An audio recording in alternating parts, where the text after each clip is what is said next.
It's finally time. You know, it took a while, but I think finally I can say it.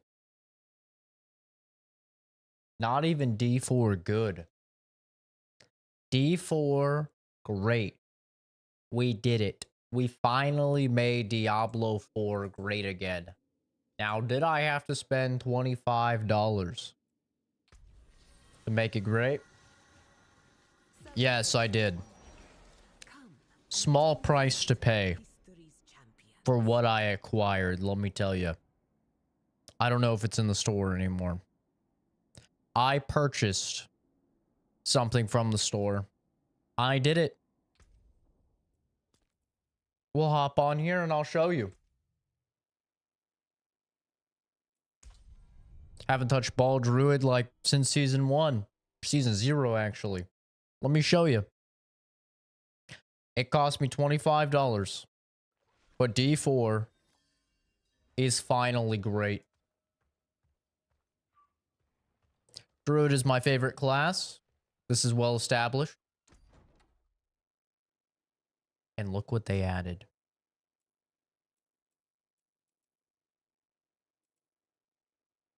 I'll apply that piece last. Boom. Oh, sorry. Natural. Boom.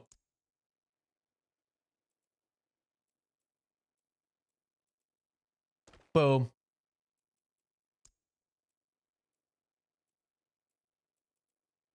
Boom. Boom. And here we go. The Holy Grail. Boom.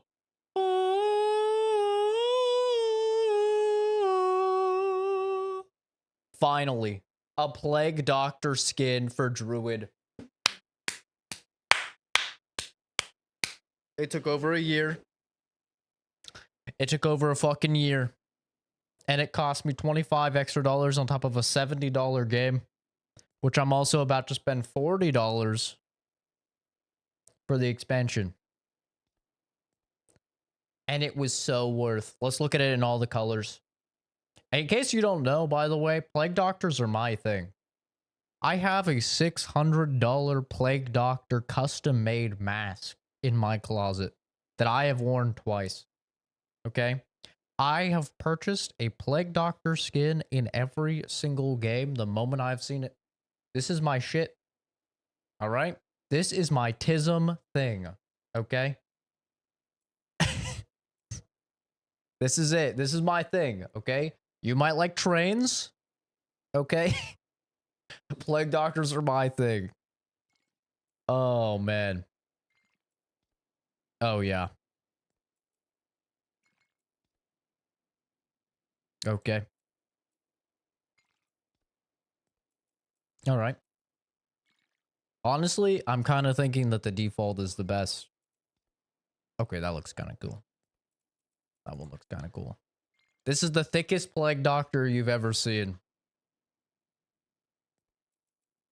I kind of think natural looks the best. I'm not even gonna lie. Oh, yeah. Now, I'm not even playing a Druid for this season. I don't even know the next time I'll play a Druid. I don't care. I don't care at all. Oh, baby. We did it. Lady version? Oh, you're right. You're right. We need equal representation. I have a few ladies. We have the average feminist. We'll do it on side chick. Oh, hey, Sunday. I need to still update the YouTube information for this room. I was just too excited. Look, this helmet before was the closest we had to a Plague Doctor. This was as close as we had. Just a pale imitation. Look at this. That's what I had to go off of. Not anymore. Oh, did the other one have the collar like that? She's got like a popped collar. I kind of like that. I wish they were just always in the same spot. Got a little popped collar on this one. Okay. A little bit of swagger. Wrong boots.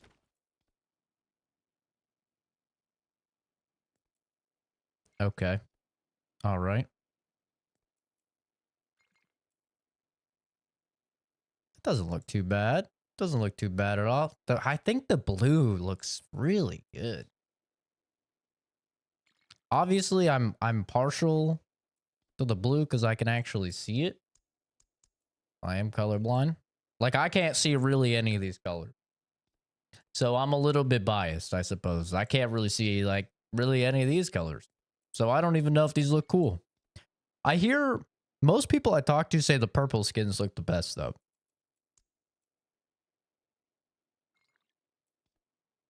Shit looks cool. I don't know how I feel about the popped collar. It's giving Dracula vibes. You know? It's definitely giving Dracula vibes right now. I need to update the actual Steam information. Save. The purple does look good. See, like, I just have to trust you guys for colors usually, because I've got no idea. Oh my god. I don't know why they use the spookiest sound possible for the audio. Alrighty. I don't know how long this stream will be. Obviously, it's very late. And I have been up all day. It was kind of funny because, you know, I've talked about it as much as I can, how I've been playing an NDA game off stream. And I've been loving it. I already have 20 hours in the game, which, you know, for me is quite a lot because normally I don't actually really like playing games off stream. It just feels kind of weird to me because then if I'm talking to myself while playing the game, it makes me a psychopath. You know, but at least like if I'm streaming the game, like it's normal. Like it's totally fine to just talk to yourself, right? So at least that's what I tell my therapist. But it is one of those things that I don't usually do, but I have been doing it for this game. And I've really been liking it actually. Like I think that is a testament for me to how good a game is. Like the game is so extremely good that you know, and once again, I unfortunately can't get into any details regarding the game. Recently, there was a very big story. If you're in gaming news, you know, I'm not going to specify anything, but a gaming journalist started talking about the game. And that journalist, yeah, they got fired. Surprise to nobody. And they speculated, and they're probably right, that they're now blacklisted and they will never work in the video games industry again. So, you know, I am not one to fuck around and find out, personally. But that was a situation where you very clearly agree when you boot up the game, you're not allowed to say anything about the game. So I'm not going to say anything about the game, but I think it is a testament to the quality of the game and how good the game is that I've already put in 20 hours in less than a week into a game off stream. Like, that's really saying a lot for me. And I'm super excited to be able to talk to everybody about it. If you follow gaming news at all, like, you probably know exactly what I'm referring to, but I'm not going to say anything. Late for you, early for me. Yeah, time zones are weird. It's probably like late in the afternoon or something for Yasande as well. Like, you know, time zones are weird. For me, it's 2:30 in the morning. What game is it again? Nice try. Nice. Why would you even bait me like that?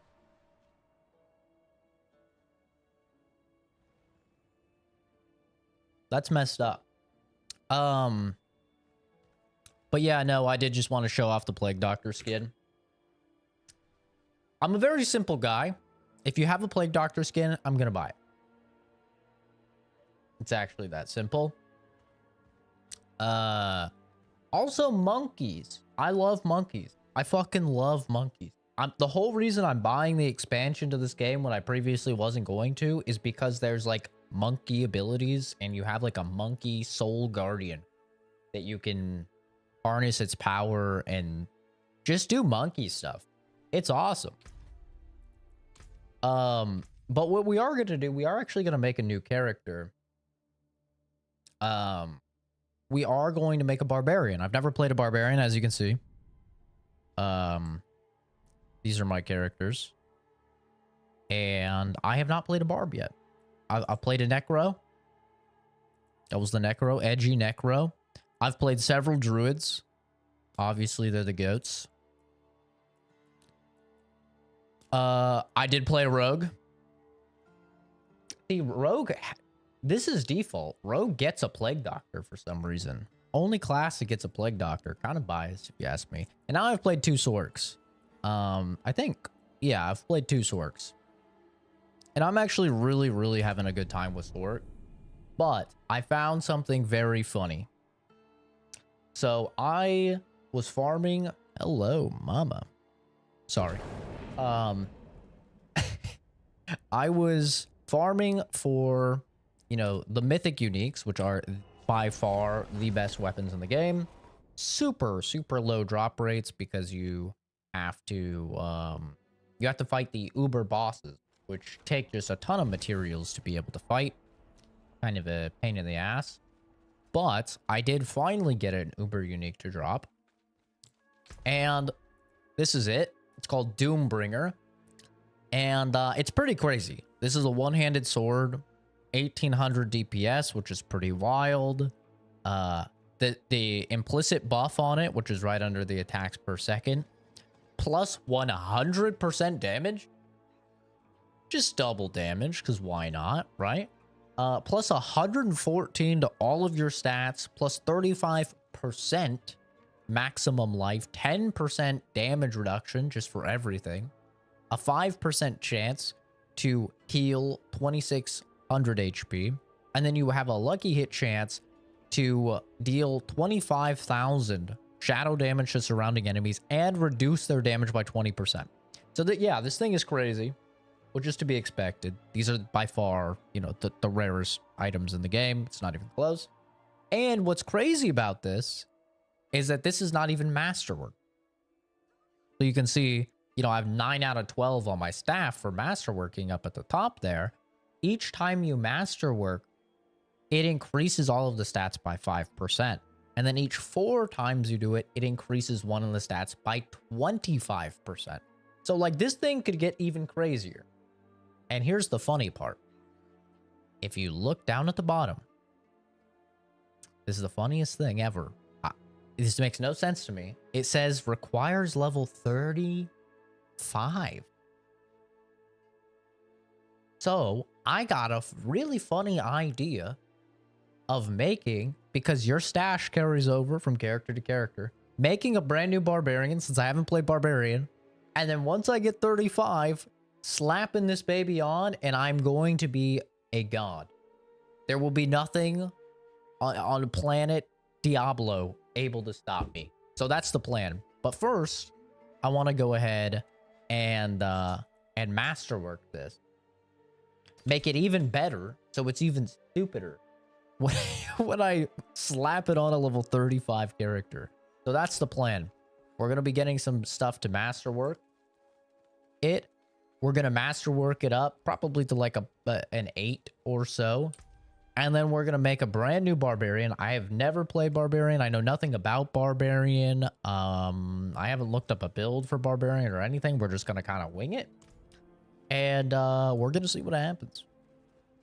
And I have a feeling once we hit 35, it's going to be insane. So let's see how much we could masterwork it right now. Pop this thing in and you can see everything's about to increase by 5%. Boop. Boop. Boop. Boop.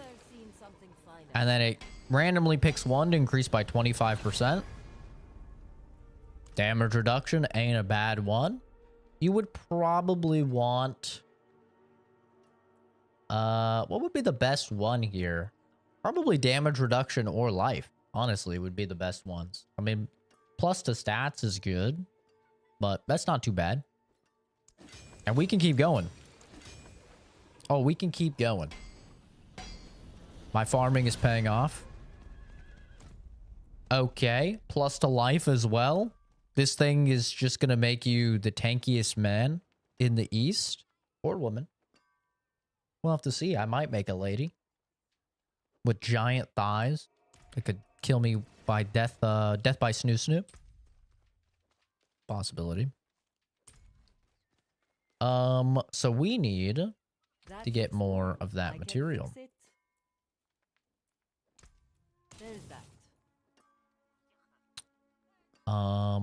Which, since it's the highest tier, we need iron? Neth iron? Who knows? But we gotta go to the pit. Yes, you can Google stuff about the game and you could figure out what the game is very easily. My kill, your mats, invite me. What a wonderful sales proposition. Hey, anybody need help? Needs a carry on these really hard bosses that give really good gear? Yeah, you use all your really rare resources and I'll kill them for you.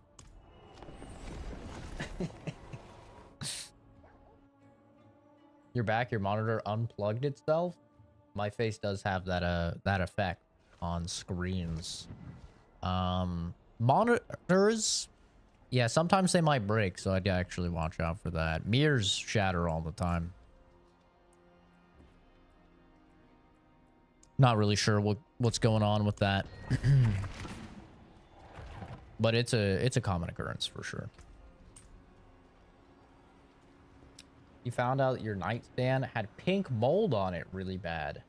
It explains your pink mold. Respiratory irritation and bad allergies. Well, a good thing you found out, I guess. Jesus, what the hell? That's kind of wild.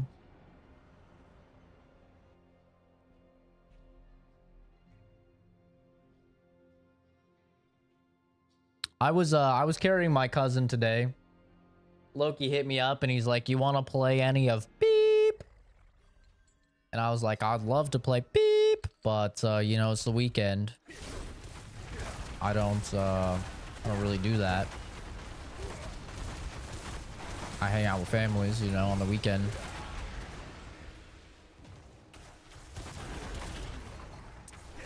And he's like, "Oh, I saw you playing Diablo," and I was like, "Yeah, me and my cousin played Diablo," and I was literally carrying him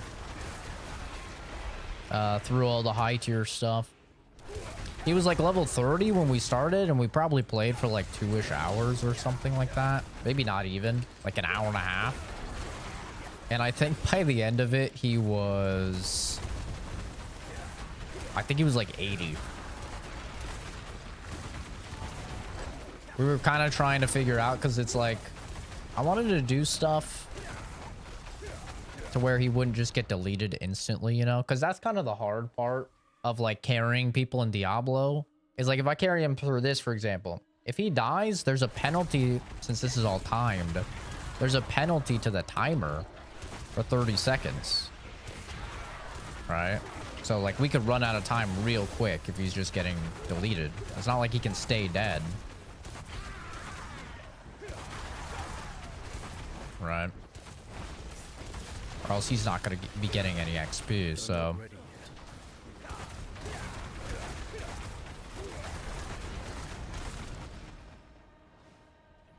I'll turn it down for me a little bit. I usually play at 26. Turns into a clicker. Oh no. Honestly, that would probably be easier on my ears than when I play Apex with Animal and she's screeching. The thing with playing Apex with Animal is like she'll be really quiet like the whole time, so you'll turn her up on Discord. Like I had her up at like 200%, and then something will happen. She'll call me a dumb bitch or something, you know, and her fucking mic will just destroy my cochlea.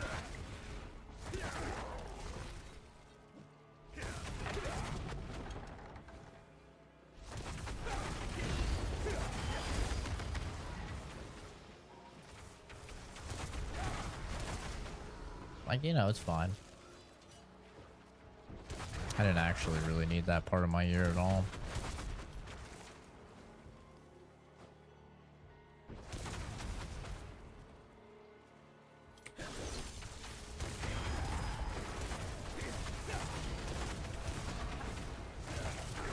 Also, I've been playing Diablo on controller because I didn't want to take my PC upstairs, so I was just streaming my PC to my Chromecast. And I don't know. I have so much respect for controller players. I don't know how you guys do it. Like, I could not beat a single Uber boss on controller. Because, like, on controller, say I want to teleport, right? I push to the side. I'll push my right stick to the right. And then I'll press the teleport button, right?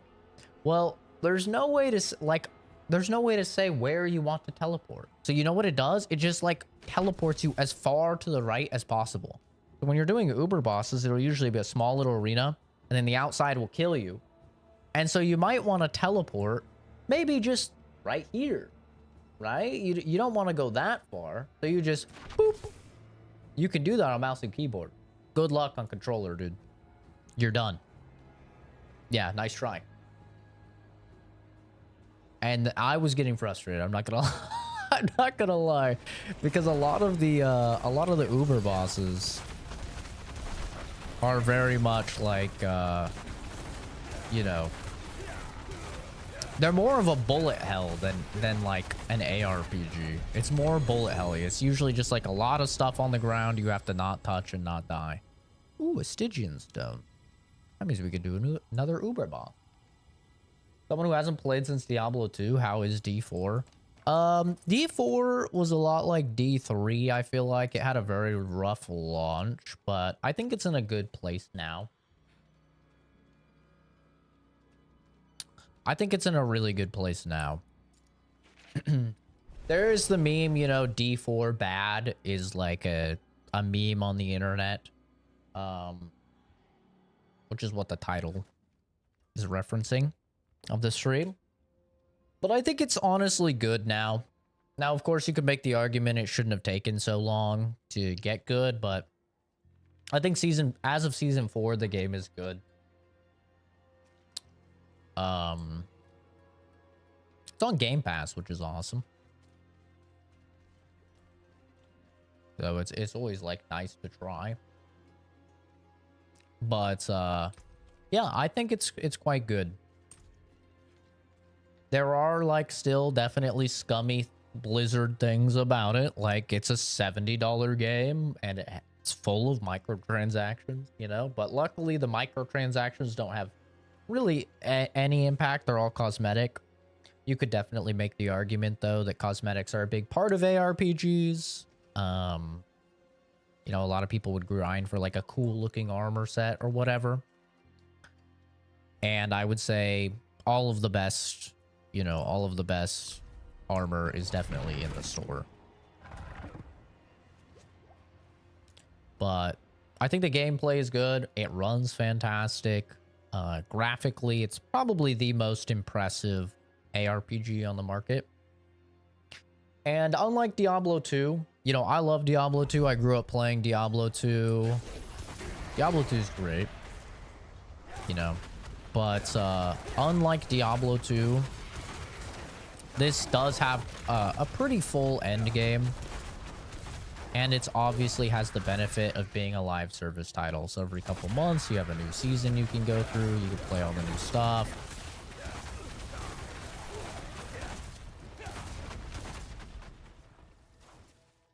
Like, you know, Path of Exile's probably its biggest competitor, just free to play, but Path of Exile is a very complicated video game. It's extremely complicated. I've never made it past the, past even the campaign of it. It's just so complicated. There's so much to understand, and it really forces you to do something I'm not a big fan of, which is to use a build guide. If you're somebody that is fine with using build guides, then I think Path of Exile, you know, isn't that bad at all. But I don't really like using build guides. I kind of just like to go in and figure stuff out myself and see what works and see what doesn't. And you can't really do that in Path of Exile, unfortunately. It's my biggest gripe with the game. RIP. I don't even know what killed me. Sparking Shore Lurker. Okay, whatever that is.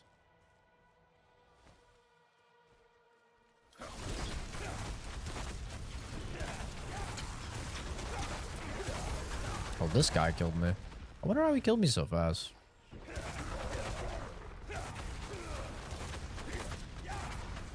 Yeah, you can be Beyblade.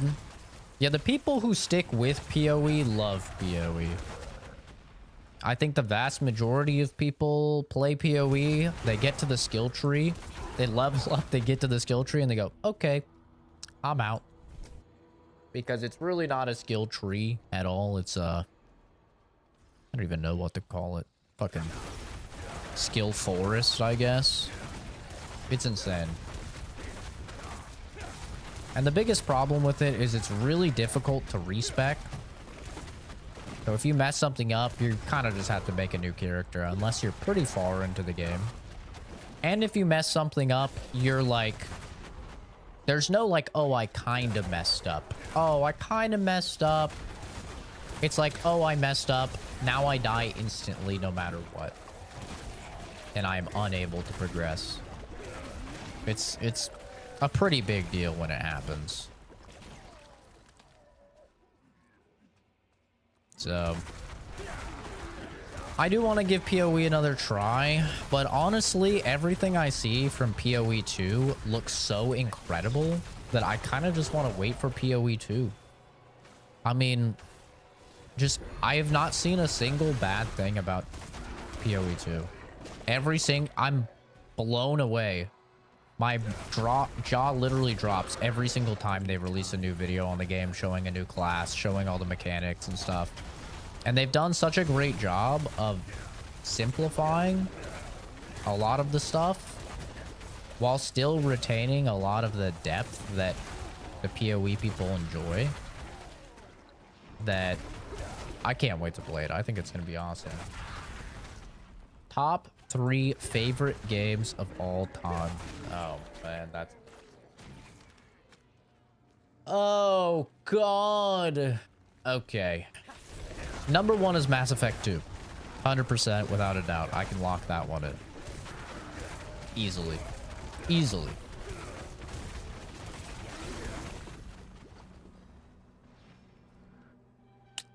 Number 2's gotta be Half-Life 2. It has to be Half-Life 2.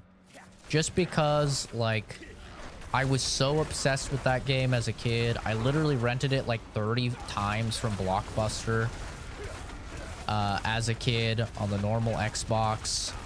It shaped so much of, like, what I look for in games and love in games. It's gotta be. Number 3. Oh, number 3. Number 3 is tough. I feel like it might be original Resident Evil 4. Just in terms of, like, game I played so much. Really, like, Half-Life 2 got me a bit into horror because I would just replay the Ravenholm level over and over and over. But, like, RE4 just got me deep into horror. And it just so masterfully combines comedic timing with horror, with engaging gameplay, and, like, the impact that it's had on games is like insane. Like if you think about it, nowadays it's very common to play through a game and you get some sort of currency.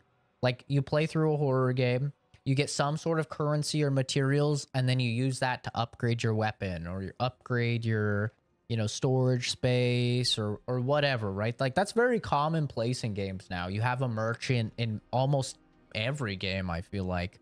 Like RE4 revolutionized that stuff. For me, when I think about like the best games of all time, it always has to be something that had like a profound impact. Yeah, Half-Life 2, the first game you ever beat? Damn. I don't remember the first game I ever beat. I remember some very, very early memories. Like, I remember playing Super Mario World on the SNES. That's like one of my first memories. Same with Mortal Kombat 2 on the SNES. I remember playing... I don't remember what Turok that was, but a Turok game. That was like my first violent game I remember playing. It was on the N64. And you were just like murdering dinosaurs. And that got me like really into dinosaurs as a kid. Like, yeah, they have to be trailblazers for me. It's like there's a lot of games I really, really enjoy. And, you know, I review games and I'll give game, like, there's usually at least like one 10 out of 10 game a year or so. Some years are bad, so there's not. Some years are great, and there's several 10 out of 10s. But, so there's like a lot of games I really, really do like, but they don't have the impact, you know?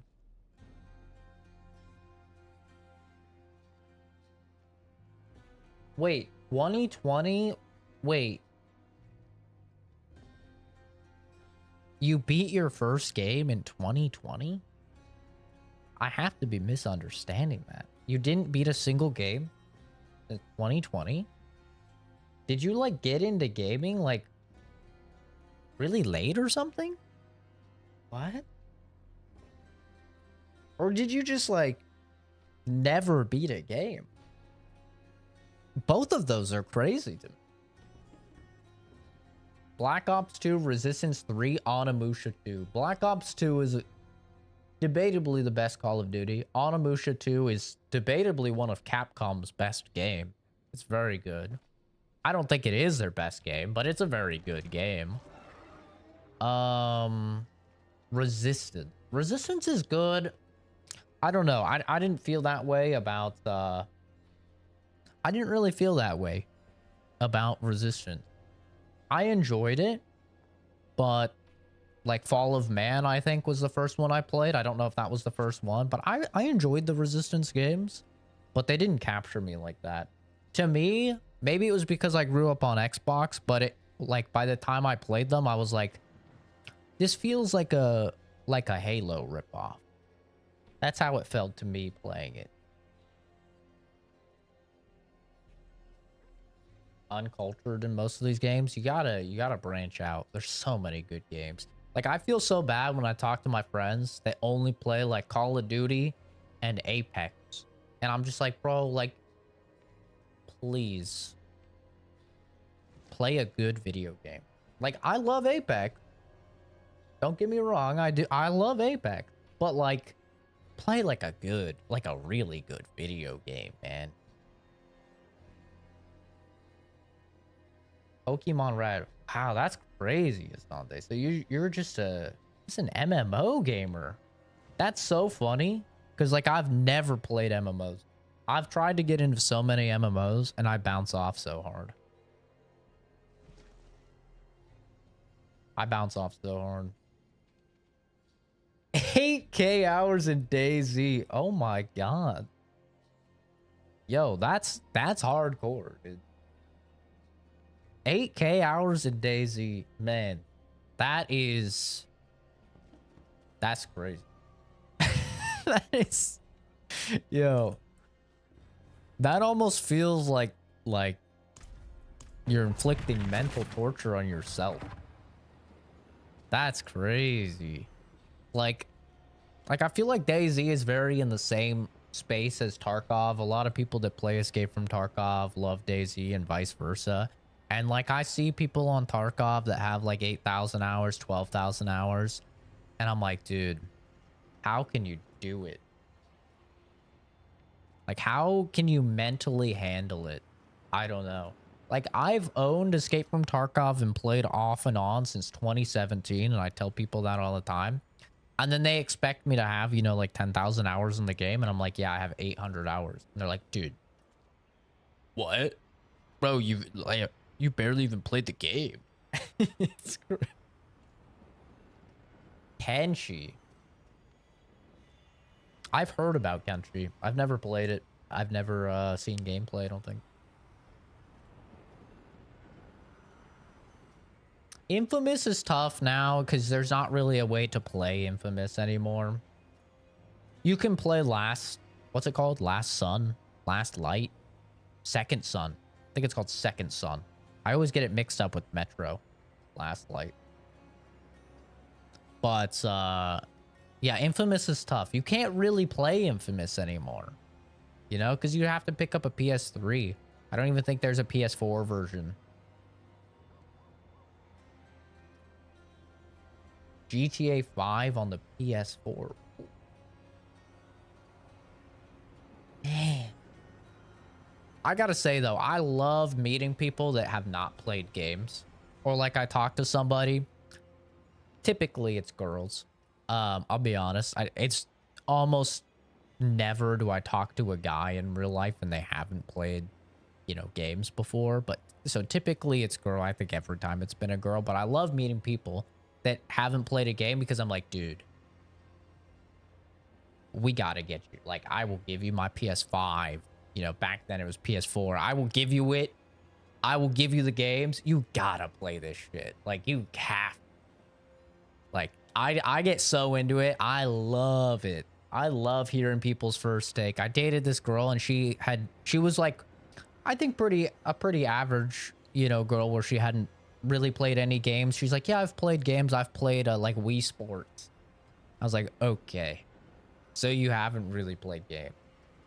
Let's get you on some games. And I had her play Skyrim was first. I had her play Skyrim first just because I feel like it's one of the easiest games to get non-gamers into because you can put it on easy mode. They're never gonna die. They just get to explore. They get to get used to first person, but they can play in third as well. The combat takes 0 skill because you can just, you know, use a sword and flash stuff. It's like very, very easy, you know. It's like baby's first video game. So I had her play Skyrim. And she was like kind of digging it a little bit, but she wasn't that into it. I was like, she's like, well, what are your favorite games? I was like, Mass Effect. I was like, but this is kind of a gamer's game.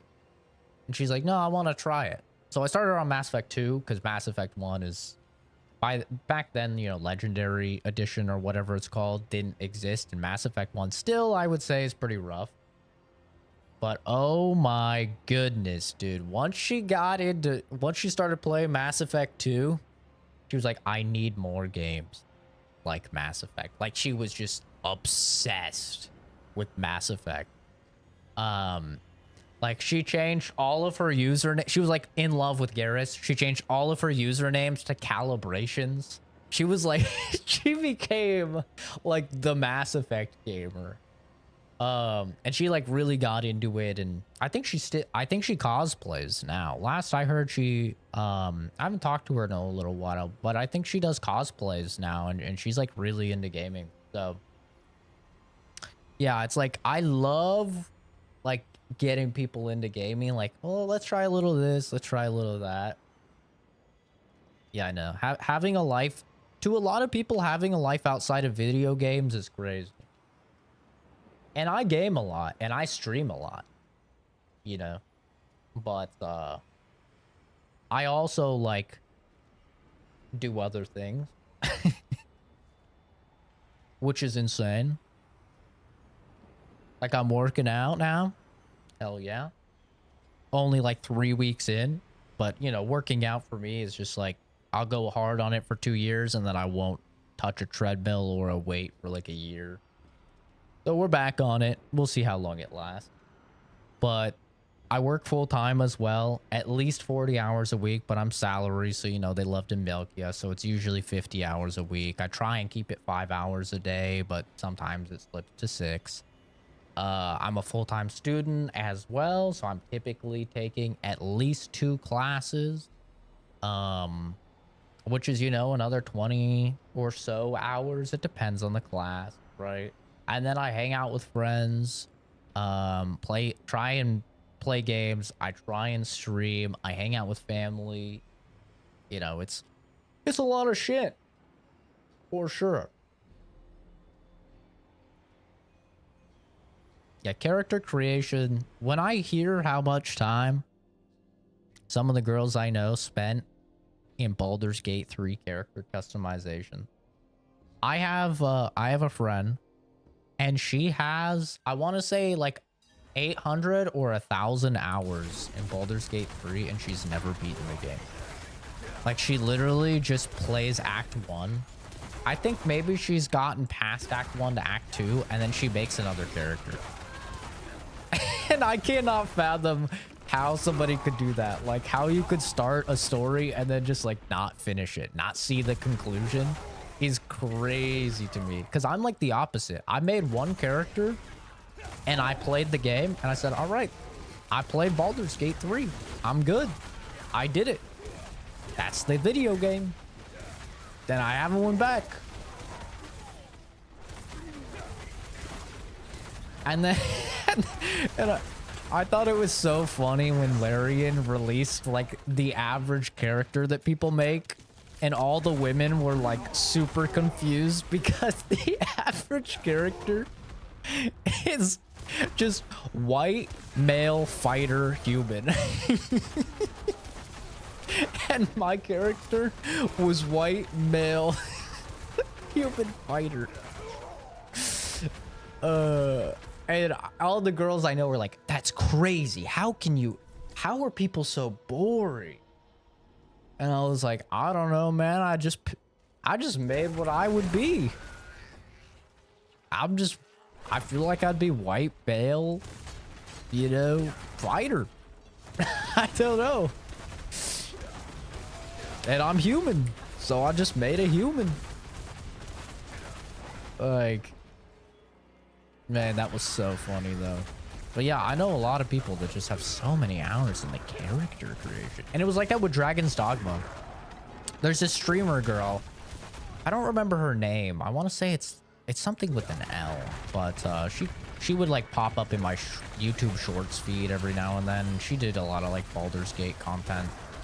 And I wish I could remember her name so I could shout her out. But I remember seeing a short where she Dragon's Dogma 2 released their character creator ahead of time, and she had like 100 hours in the character creator, like before the game was even out, just the thing to test making characters. I was just like, what is going on? Spend 2 hours creating your character? Yeah, nah. I think the most I've ever spent making a character is like 15 minutes probably. And that's like if I'm really trying to create myself. Like when I played Cyberpunk, I was like really trying to make myself, you know, and I think I just did that with a game. I don't remember what game that was. Just recently though, I streamed a game and I was trying to make myself. I don't remember what game that was, but I usually just make myself. I mean, I guess that's bad. I know a lot of people like escapism and stuff and they want to be different people, but I really like myself and I like to like pretend that I'm in that world for me. So I just create myself. And it's funny because everyone, even the guys I know, they're like, dude, that's fucking weird. Because like the guys I know, they usually either will make like, oh, I'm Guts from Berserk, which I've done before. Or they're like, I'm super hot chick, you know? I'm like ridiculously hot chick. And for me, I'm like, yeah, this is, I'm me. Yep, that's me. But yeah, I guess I'm weird in that sense.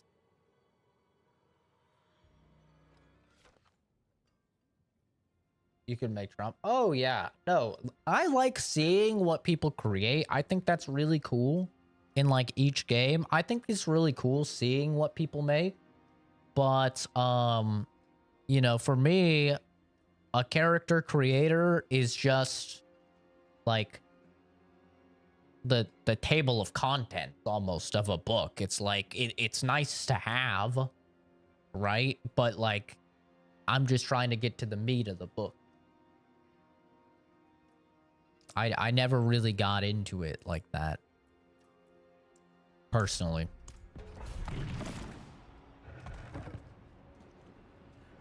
But I think it's awesome that so many people enjoy that stuff.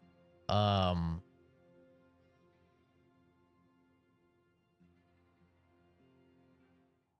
have no idea what a Venta Black Peri and what Peridot eyes are. But I think that's cool. Those are some cool sounding words. It's kind of crazy though how much you can really get somebody into a game based on a character creator, you know? And it really does just go to show how different people are in terms of like games, because something that I have never paid any attention to, you know, I've played well over 1,000 games, you know, in my time, realistically, probably significantly more. I play a lot of different video games, and I have never, like, I think Baldur's Gate 3 was literally the first game that opened my eyes to how much a character creator can add for people. Because it was always just like one of those things that's like, oh man, there's this thing before I get to play the game. Like, I never got into it. Like, for me, the most interesting part of Baldur's Gate or Mass Effect or whatever character creator is picking my class. Like, deciding on my class, and like why I replay a game most of the time. Like, same with like Diablo, it's my class. It's not necessarily like how I look or anything. I really don't think about it too much. Peridot is your birthstone. Oh. Gotcha.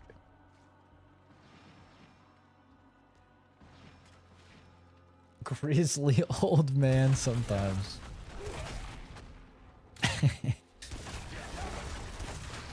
I'll say the time I stopped making myself in games was when I was bald, because because it looked so bad. It looked, wow, that's some season 1 shit right there. One shot by a corpse ballista. Wow, that just gave me some PTSD. I'm not gonna lie. I feel like I just had some like flashbacks. My goodness. Yeah, when I was bald, I was like, all right, I'm not gonna make myself. Because I made myself, and I made myself bald in Cyberpunk. And it was when I was banging Panam, and I was like, this looks so fucking stupid. It looks so silly. It looks so bad. Like, I don't know. I feel like it's really, bald just doesn't look good in a lot of games. And it doesn't help that, like, the evil guy in, like, everything is always bald. You know? So then I'm, like, I have this connotation of my head of, like, I'm the bad guy. Because, like, think about it. You got every game where the bald guy is always the bad guy. Same with anime. Like, you see a bald guy in anime, you're like, yeah, he's the fucking bad guy. Let's get real. That's not a trust.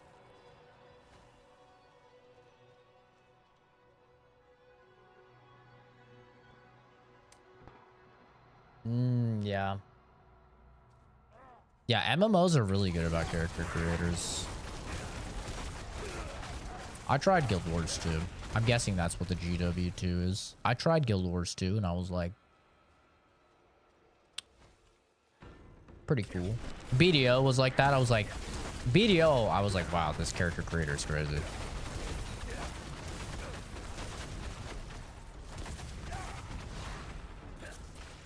But yeah, I feel like I'm a little strange because like, I need time. oh my, ouchie. For me, I kind of prefer a system like First Descent. God dang. Like First Descendant, where they're just like characters over like making my own. Yes, Saitama. Saitama. That's like the only bald good guy. That's the one.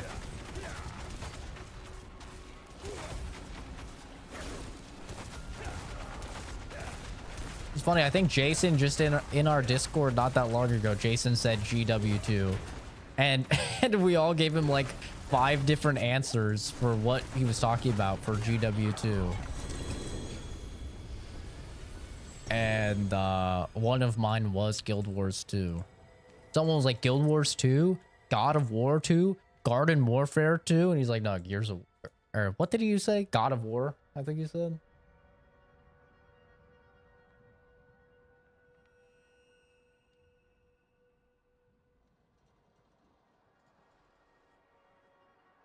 Yeah, Black Desert, I really tried to get into because I like the combat, and that's very rare for me.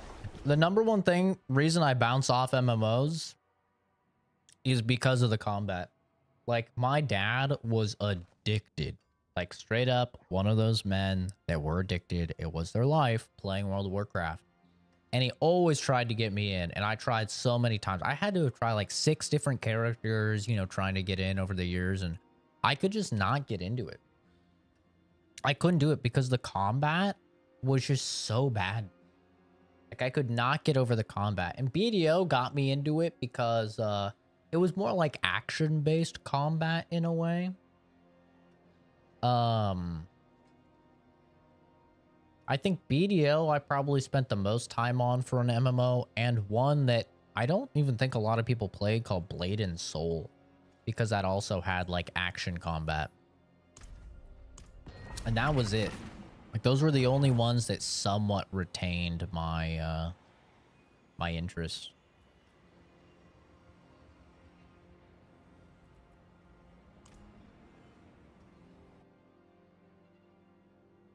No idea what I was doing, but it looked pretty. Well, I really liked in BDO how it was like, oh, if you use this skill and then on the second hit you use this skill, it'll do something else. Like, they had like a crazy flow. Like, almost a fighting game level flow, especially with some of the classes. That was like really, really fun. But unfortunately, the whole reason I stopped playing the game is because they had that stupid awaken system where it sounds cool on paper, where it's like, oh yeah, you start with this class and then you get an awakening, and then they become like, you can become like kind of another class, which is all cool and fun until you realize that I have to play as a lame sword and shield fighter for like 50 hours until I unlock big sword fighter. And I was like, all right, bro. Listen, if you're a sword and shield enjoyer, that's fine. But I just want the big sword, bro. Don't make me put 50 hours into your game to awaken my character to a big sword. And they had one like that as well to use a scythe. It was like, because like scythes are really cool as well. But you had to awaken to use the scythe. And I'm like, dude, I don't want to put in like 40, 50 hours just to be able to finally use the weapon that I want to use the entire game. Like, it was such a weird system. I don't know what they were thinking. No, it's true. Every single... Kenzie knows, because she was probably in those streams. Like, when I was banging Pan Am as Bald Zach, it was not good. And I, you know, it's a great thing I was single the entire time I was bald, because I think I would have really done some mental trauma to any gal. I would not have wanted to be in her shoes, that's for sure.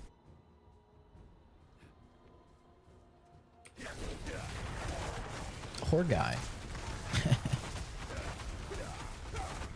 But honestly, I feel like guys will fuck anything. So.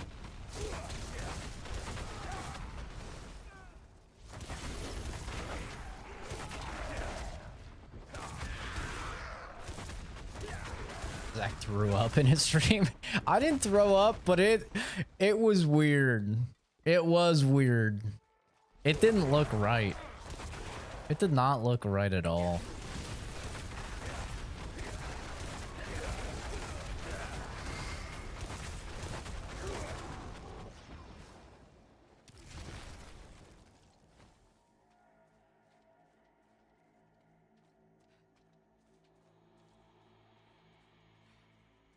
But it's also like, it's not that easy to make yourself in a video game, I feel like, most of the time.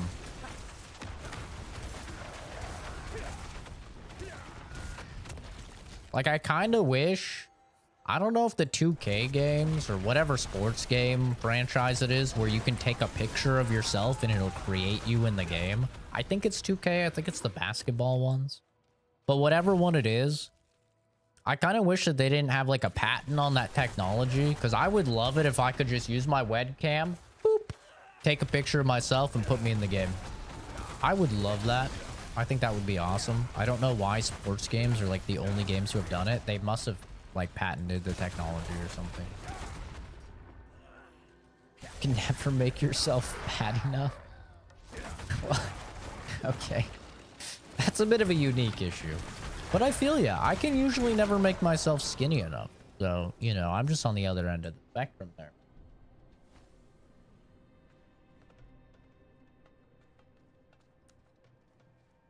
I think probably the Diablo 4 Necromancer is about as close as I can get.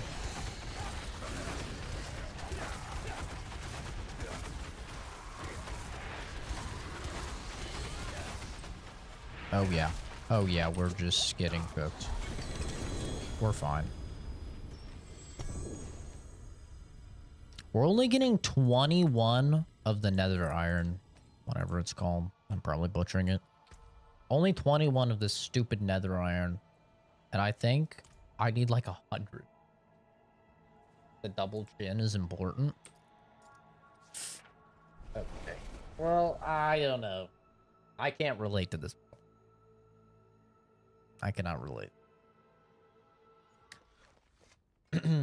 You know what? I can. Actually, I can. Because why is it in Baldur's Gate and Cyberpunk, there's no wiener size adjustment?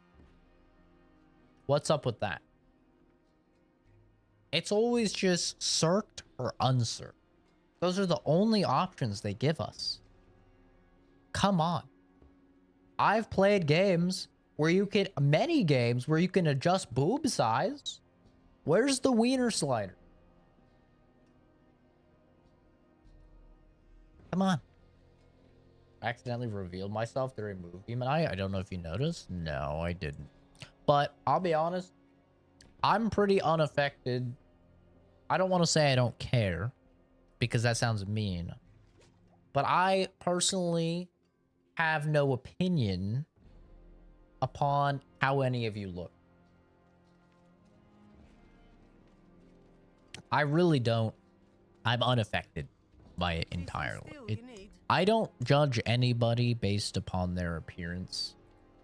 I think it's a little silly to do so, to be entirely honest. Especially when you're like me and you're not a good-looking guy. How fucking hypocritical would that be if I was to try and judge other people based on some weird beauty metric? It wouldn't make any sense at all.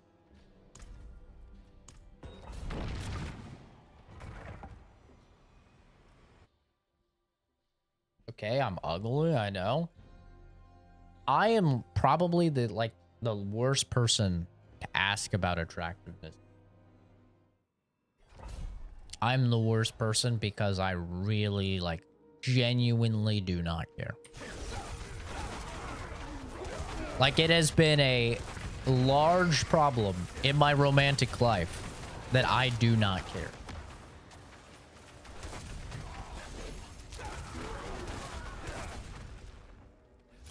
And it's not in a mean way or anything. I genuinely just have no opinion, and my brain doesn't even think about it. I don't even think about it. Several of the people I've been in relationships with have, you know, they've done the classic like, oh, does this look good on me? And I'm like, it's clothes.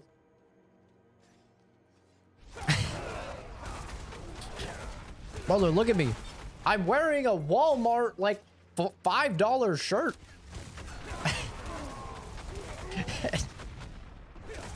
I'm not the person to ask about clothes or fashion or appearances. I'm not. I really don't care.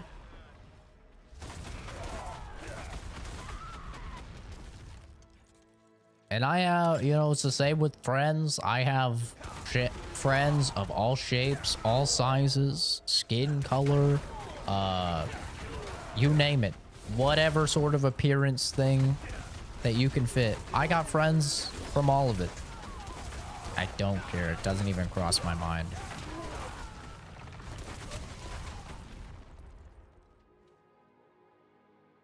Payless shoes is fire. I grew up with Payless shoes.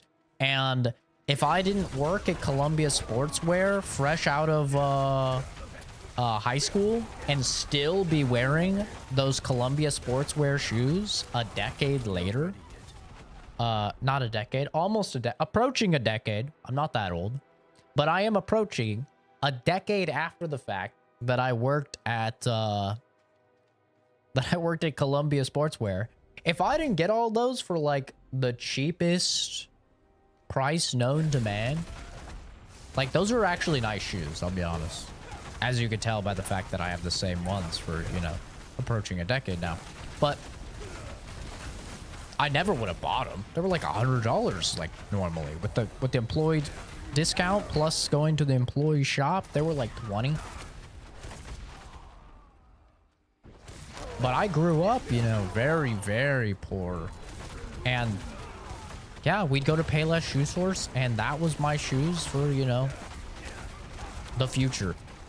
Undefined future. Like, my dad would be like, boy, now your feet better be done growing for the next year because you ain't getting new shoes. I don't know why I make him Southern, because he's not. He's Canadian. So I don't know why I do that. I just think it fits him better. But boy, better not grow. Them feet better be done, or you gonna be jamming your feet in. And most of the time, as a result, I would just get like a size bigger, and then I would shove like tissue paper in it, get me extra space,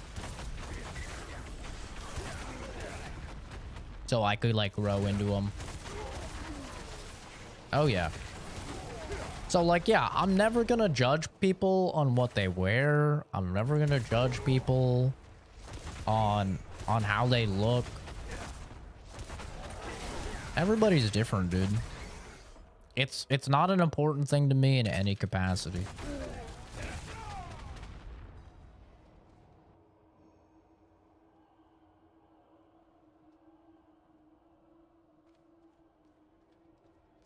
Like, I know a lot of people do care about that stuff. They, you know, they love shopping and they love fashion, and that's cool if you do.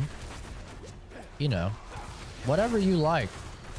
But for me personally, I actually just really do not care. And that's what I would tell the people I was in a relationship with. I'm like, listen, I'm in a relationship with you for your personality. Not, you know, whatever you're wearing, not whatever hairstyle you get or anything like that. Like, it just doesn't have a single impact upon, you know, my thoughts of you or my value of you or anything like that.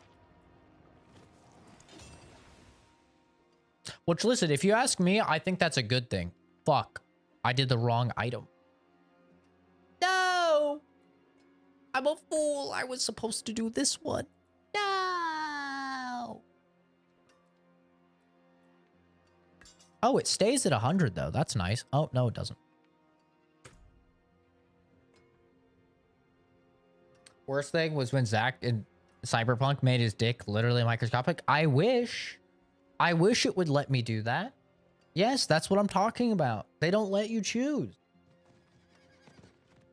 Or maybe they do, and the small was still massive to me. I had to be realistic. I wish, dude.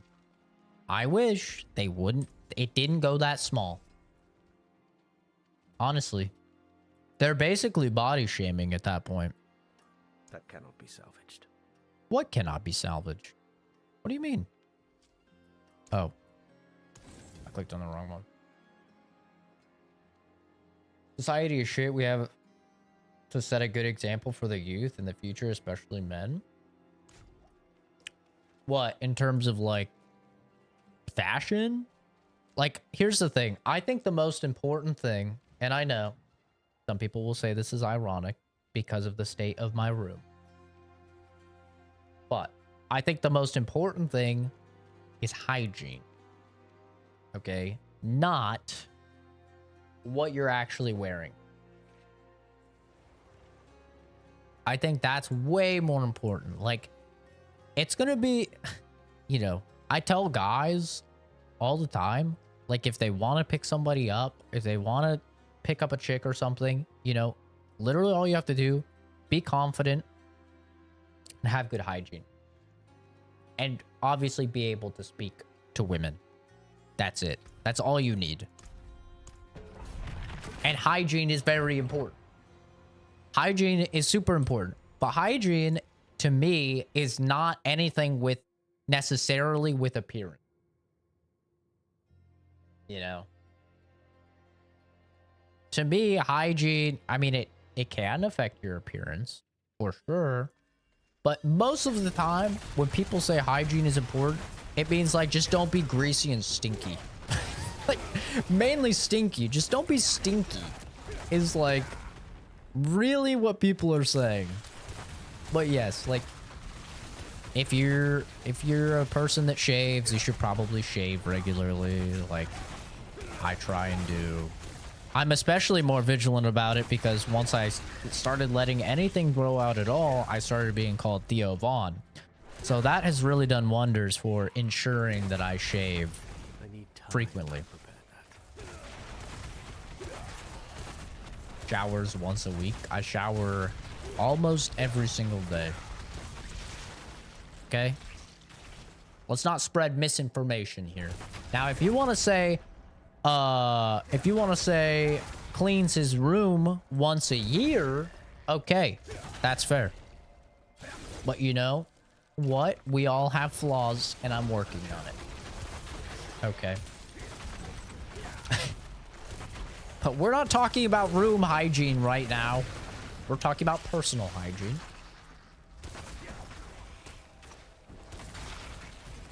It's every other day. Get it right.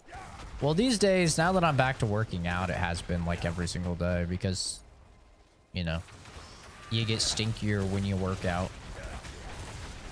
But typically, yeah, it was absolutely every other day because I live in Arizona. It's very dry. And I just have dry skin, so if I shower every day, she gets very, very dry, and it actually becomes painful. And I had a dermatologist tell me to stop showering every single day because I grew up with a mother diagnosed with OCD, a turbo clean freak, and she would often make me shower multiple times a day, and it was very painful. Because, and that's when I was, you know, in Oregon, which is not a desert.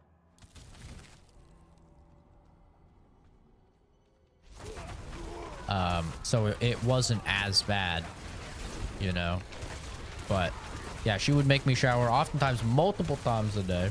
I'm not ready yet. And my skin would be so dry, dude. I would be like peeling off. It was like when you get a bad, you get like a bad sunburn. Your skin just peels off. Like, my skin would peel off. I felt like I was part snake or something. I was like part reptile. Molty. Yeah, it was bad. It was very painful. So, yeah. But, no, these days, lately I have usually been showering, once a day, just because I have been I'm not ready yet. going on runs and stuff, and that makes you sweat. Their car, sock drawer. For me, it's PC files. You know, my PC files are spotless. I've got that covered.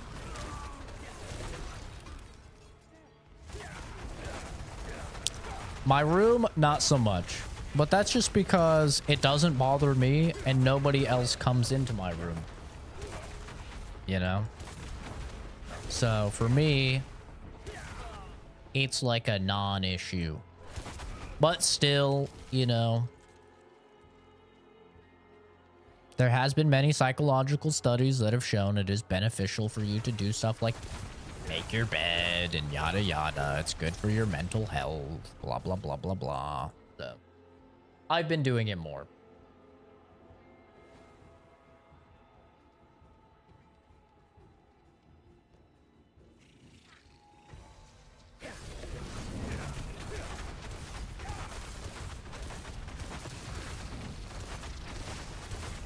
But yeah, I mean, previously the number one thing that had me, you know, cleaning my room was my mother. My OCD mother would visit and she would have a fucking heart attack if my room was not clean as all hell.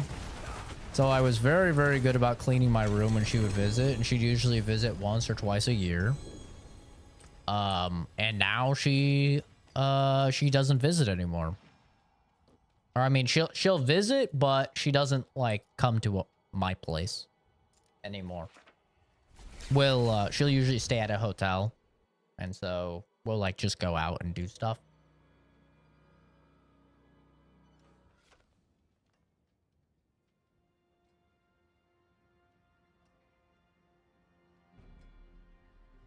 But yeah, I mean, I'm not a person to judge. You know, I'm not gonna judge you if you are bad at this or bad at that or whatever. I mean, I don't really care. Now, yes, when I do work places, like when I wasn't remote, when I worked in either an office or when I worked in a lab, yeah, you follow dress code, obviously. I mean, you have to. So I would dress nice for that. It was a requirement of the position, you know. But you could bet your ass if I didn't. If I could go to the lab wearing basketball shorts and a Walmart t-shirt, I absolutely would. And by the way, you know, as long as your skin is covered, like proper PPE in a lab, it's just that your skin is covered, you know, your hair's out of the way. You could do all of that in jeans. Like, why do I have to wear nice when I'm wearing a lab coat all day anyway? Like, as long as all my skin is covered, that's all that should matter.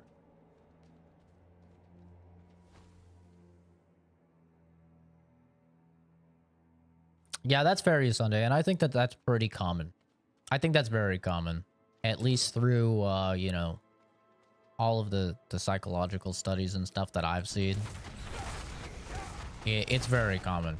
For me, I mean, obviously, my brain just works different from most people because of autism. So, like, a lot of things that affect normal people just don't really affect me, or I just don't really think about them or whatever. And I think that is one of those things where it doesn't even really cross my mind.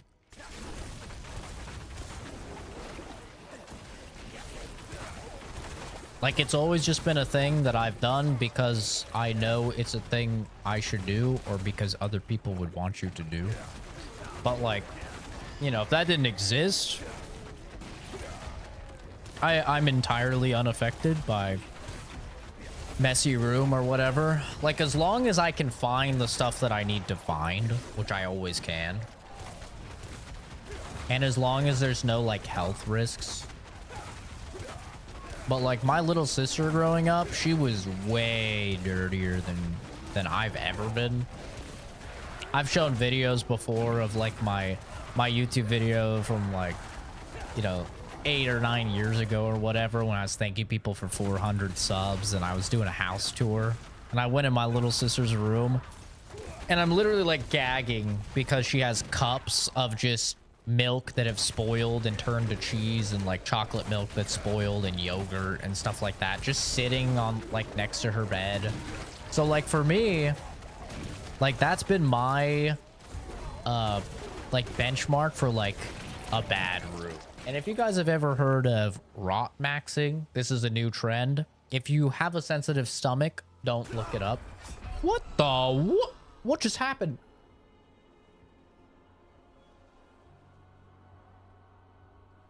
This guy just popped out of the ground, blew me up, and ran off. What was what was that?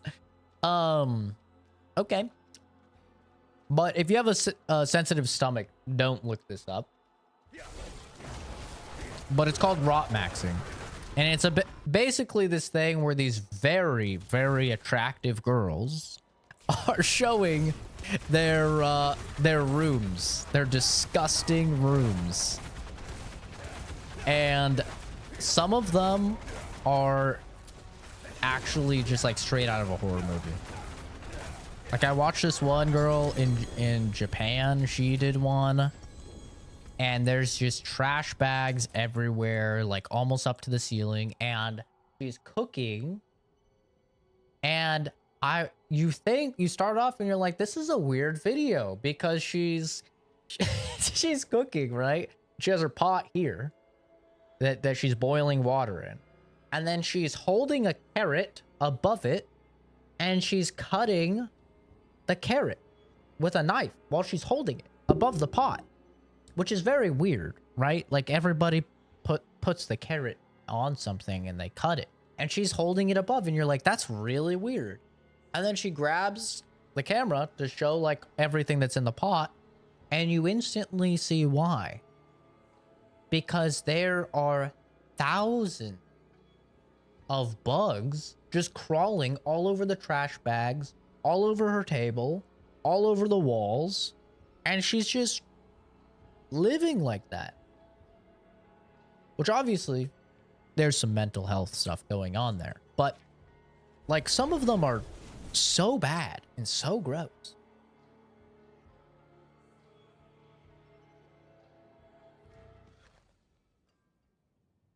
Love cleaning for other people. God damn. God, I wish that was the thing I enjoyed. I wish I enjoyed cleaning at all. Yeah, that would be awesome. That would make my life so much easier. I forge more than horseshoes and nails. What do you need? Hey, old caller. Hope you're doing well.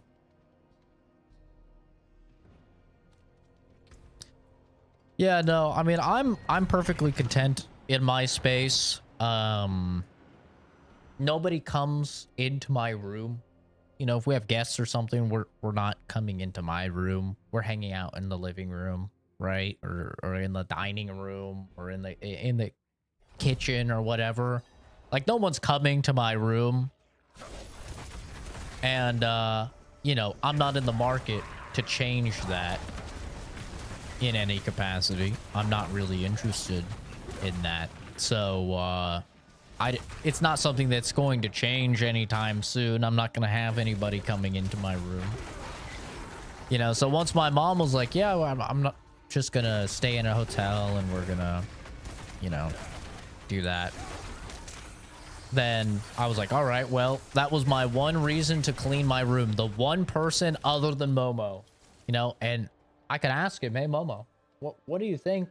What do you think about the state of the room, Momo?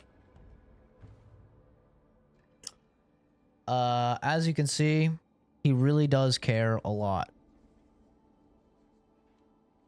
He's actually a big advocate for me keeping it dirty, so he has more random things to chew on that he's not supposed to. He's getting crazy-eyed. Hi, baby. Go back to sleep. I'm sorry I woke you up. Good night.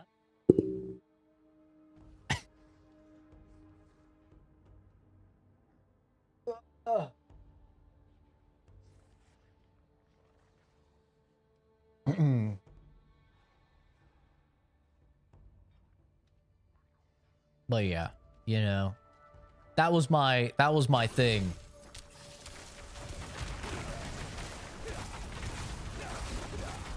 That was driving me to clean my room.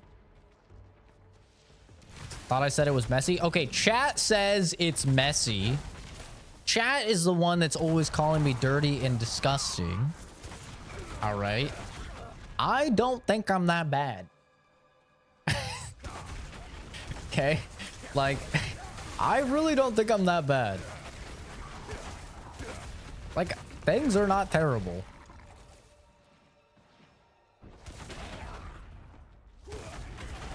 I could show my room after this, you know. It's really not that bad. I mean, to be fair, also, so I'm giving all of the details. I did just recently clean my room, but I didn't take anything off of the floor that was not already on there. It was, you know, other than dirt and like dog hair, you know, stuff from mopping.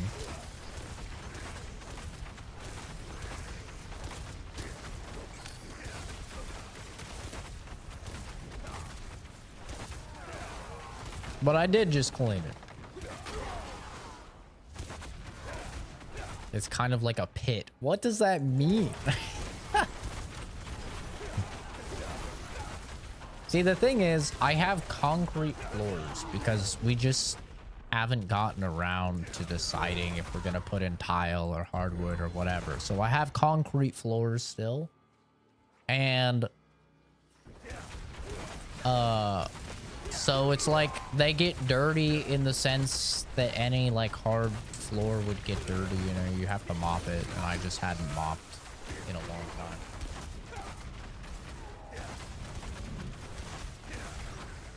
But it also, because I have concrete floors, it does look like I am in a basement.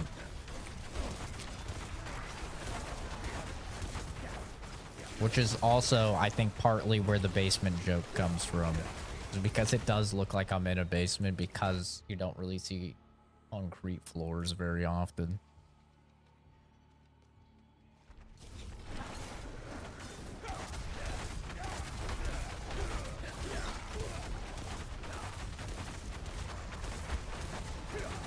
Well, no, I'm really not that bad. Like, actually not that bad. Especially if you look up rot maxing and you see what some of these people are capable of. I mean, by those standards, I'm actually great.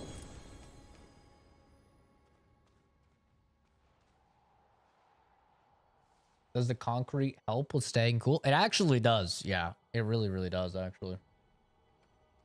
Like I almost always have to wear socks because my floor gets really cold.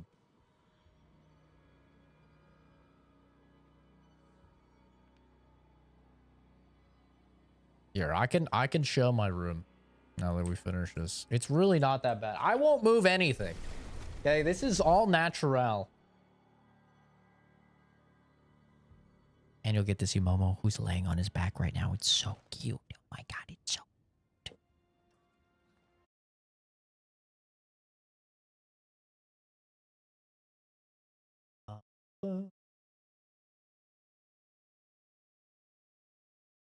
Yeah. Oh, camera. This should work. Okay. This is my desk space. Not great, I'll be honest. Not great. I got my Texas toast I'll be chowing on. I got a towel, sunglasses, sticky note, my forensics notebook, which I pulled up on stream, and then saltines wrapper from saltines I ate. Okay, not that bad. And then my room, we got Momo. Hey yo, laying on his back. We have a gym mat for doing push-ups and sit-ups. I have Momo's bowl on a Monster Energy thing because he was getting water everywhere. I need to get an actual mat for it, but he was getting water all over the floor. So I put it on a Monster Energy thing. Not great. We've got his kennel. We've got garbage over there. Bed, which probably does need to be made. Some stairs up. Yeah, you know, that's the room. Clothes in the bin. I don't think it's that bad. I'll be honest. I don't think it's that bad. Now the desk, this is what I haven't cleaned yet. I have not cleaned this desk. So this desk is dirty. This desk is dirty. I'll be honest. I've got a mouse that I'm not using. I've got some notebooks for school. I've got some bottles, some used cans, some pain pills. I've got all sorts of just random shit. An Oculus over there. Yeah. Yeah, this desk I have not cleaned yet. So, yeah, that's not great. I'll be honest. But the floors aren't bad. The floors aren't too bad. I feel like it's maybe like a 4.5 out of 10.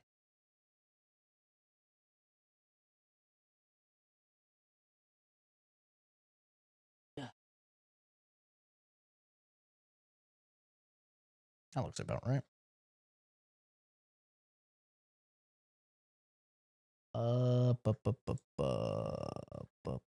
Face cam filters. Beep boop beep. There we go.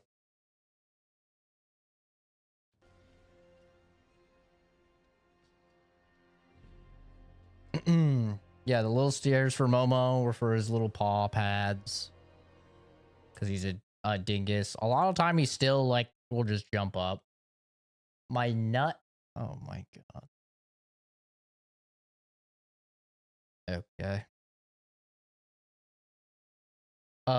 Is that my nut towel? No, that is not my nut towel.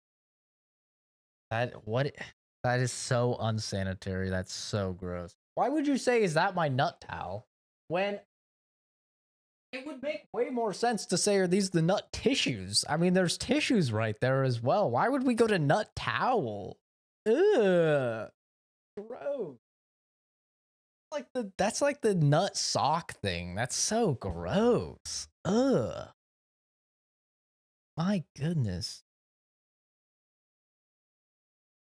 Not even a bed made. No, I last made my bed, I think 3 weeks ago. Saw your lube in the room tour. No, you didn't. If you mean my lotion, this is literally eczema relief lotion. Okay? It says eczema relief lotion. This is for my hands. Okay? Because you could probably even see. Maybe you can't. I get really dry skin, like eczema on the back of this hand. Just this hand, just this spot, and this finger sometimes. For some reason. Alright? Come on. Jesus. Unreal.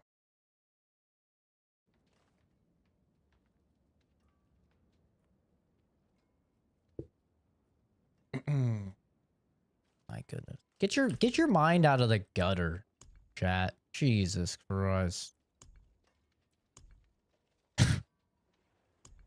I don't even remember what I was doing now. I got a mental flashbang of nut towel, and that is okay. We need to do this 2 more times.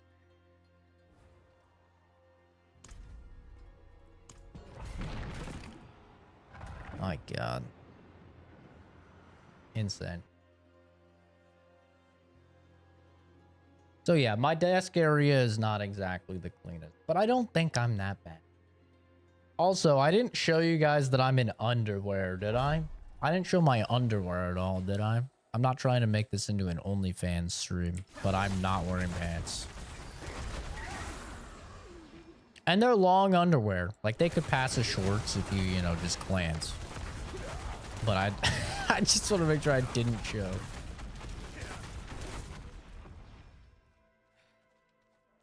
So your homemade special vac. What are you talking about?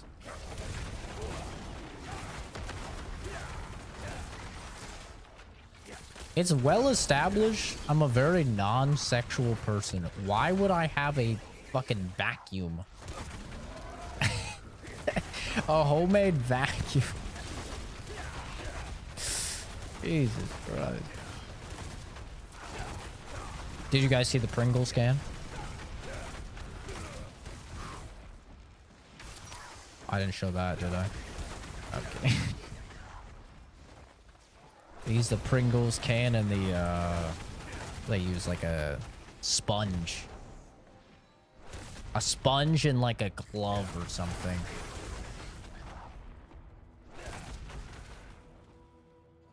Didn't see? Okay, W. Thank goodness.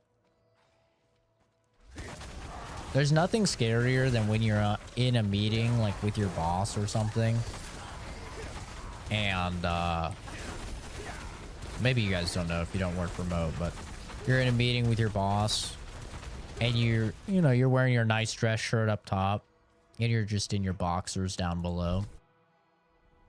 And then you forget something, you have to get it while you're like on the Zoom call. And you have to like, I have to do this little like squatty walk. I have to do a little squatty walk so it doesn't show. And you're just so scared, like, oh my god, please don't let my fucking ass be showing. That is the worst.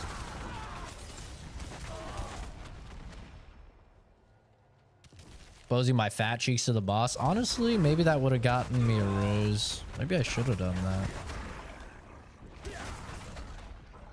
I do have a fat ass. I do. I'll say it. I have such a fat ass that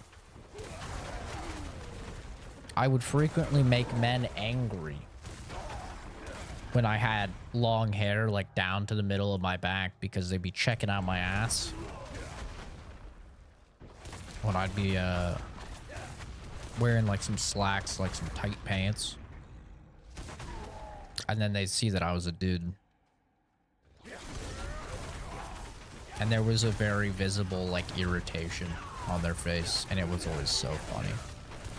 And I didn't realize it until my dad told me about it. We were like at the mall and he's like, did you just see that guy's face? And I was like, no. And he's like, he was staring at your ass. And then when we walked past him, he just looked pissed. And I was like, no, he wasn't. And he's like, my dad's like, you know, really, he was. And then once I started like looking for it, I saw it like at least 2 other times. It was a regular thing. I have a fat ass. I do.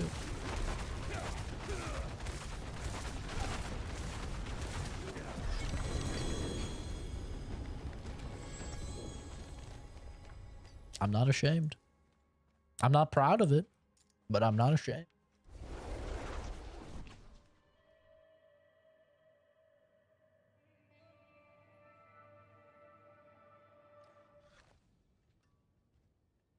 Trying to see it? I mean, I literally twerked on stream. I mean, I don't know. I feel like it's been shown. I mean, not in its full glory, of course. You're not going to see that. Need to grow my hair out, do a camera in the back pocket for it. True. I don't like having hair that long. Like, my hair is already approaching a length where I'm like, I get a little annoyed with it.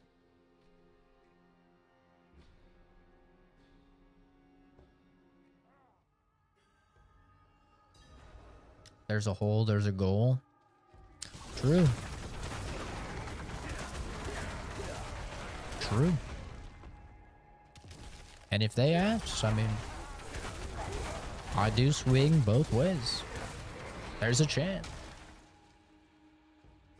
But not with that look of disgust on their face. That's for damn sure.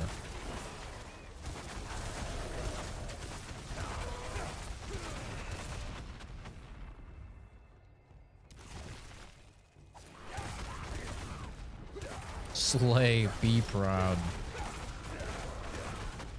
Nah, see, I'm not proud of my fat ass because no, it's not like I got this ass through like a ton of squats, you know, or something. Like it's nothing I worked for. So I don't know. For me, in order to be proud of something, I need to have achieved it.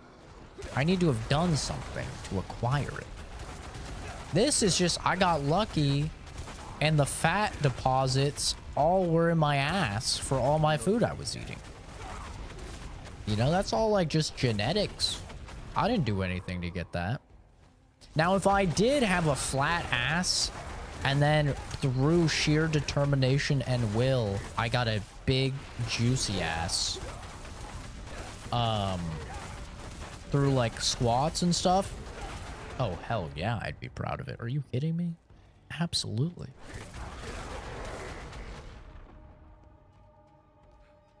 But, you know, I'm not going to be proud of my glass cutting sharp jawline. Because I didn't do anything to get that. That's all just luck, baby. Homegrown, something to be proud of. True. Honestly, though, true. In a world of BBLs, maybe having a natural thick booty is something to be proud of. Possible. I was very surprised by how much women like a nice ass. This was unheard of to me before. When I was very skinny and I didn't have an ass. And then, when I started putting on some weight, how much my ass was complimented. I was like, what the hell? Women like an ass? Women like an ass. They do. See, guys and gals, we're more alike than the media wants you to think. We're really the same.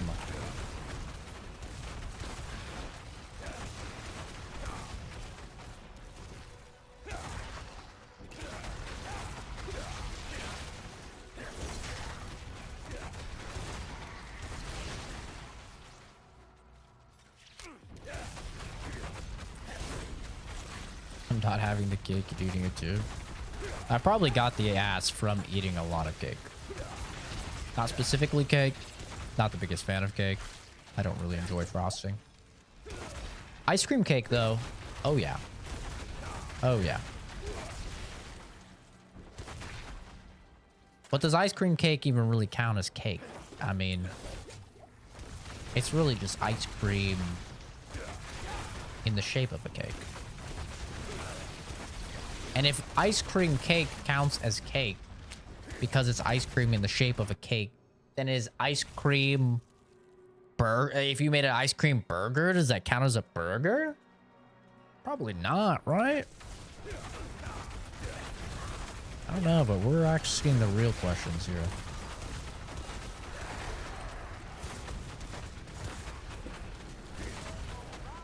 What is sending me to Narnia right now?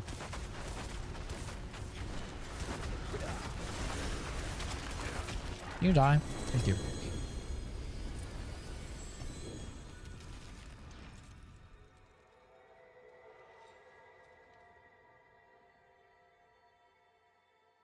Women are mesmerized. Because how do you guys get a shelf you can bounce a penny off of? I don't know. I've never tried to bounce a penny off of my ass, but I think I could. I really think I could. It's also probably a big reason why gay men love me. Love me. I mean, I'm unparalleled in the gay community. I'm just gonna keep it real. I don't know why. Well, maybe it is my booty. But gay men love. It's kind of crazy. You were typing burger before I said burger? I mean, it's a valid point, right? I don't think ice cream cake counts as cake. It's amazing and I love it, but I don't think it counts because if you're opening that door, if you're opening the lid to Pandora's box of ice cream cake being cake, now we have to start asking the real question. You want to grip the juicy booty? You know, I'm probably also highly to blame because there was a very long time. And when I say long time, I mean like at least 6 years where I referred to myself as a twink because I did not know. I did not know that that was a gay term. I just thought it was a term for a small guy, which I am. And so I was at work in a lab in a very professional setting. I repeatedly called myself a twink, completely unknowing that that was a gay term. I thought it was just a small guy term. It wasn't. Now, luckily, the STEM field is almost all just old white men, so I don't think any of them knew. But you know what's really fucked up is when I was working other jobs, I was still calling myself a twink, and none of them told me. None of them. I had like 4 friends that were all black girls, and they knew for sure what twink meant. I guarantee they did, because they were younger than me, and none of them told me. So, I think that was fucked up. Honestly. But also, good on them because they didn't judge. They did not judge. Or maybe they did, and I couldn't tell because I didn't know what I was saying.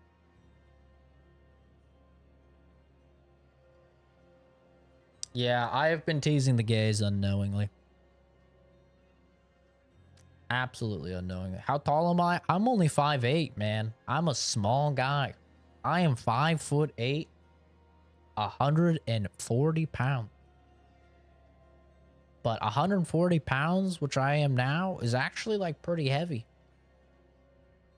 compared to what I've been the rest of my life. Like I usually have floated around 120 to 130. I've been a very small guy, skinny, short guy.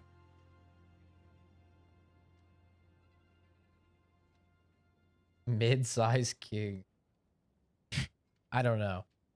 I don't know. You can come to your own conclusion on what you think 5'8" is, you know.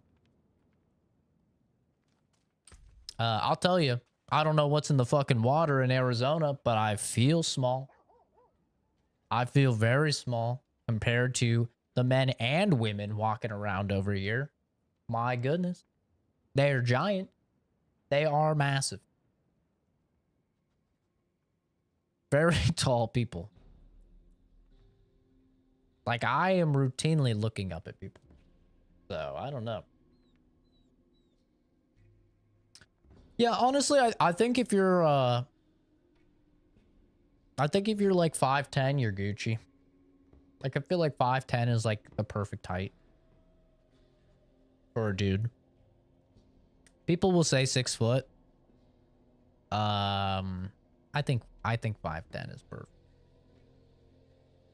It's a perfect, like, you're tall enough for everything.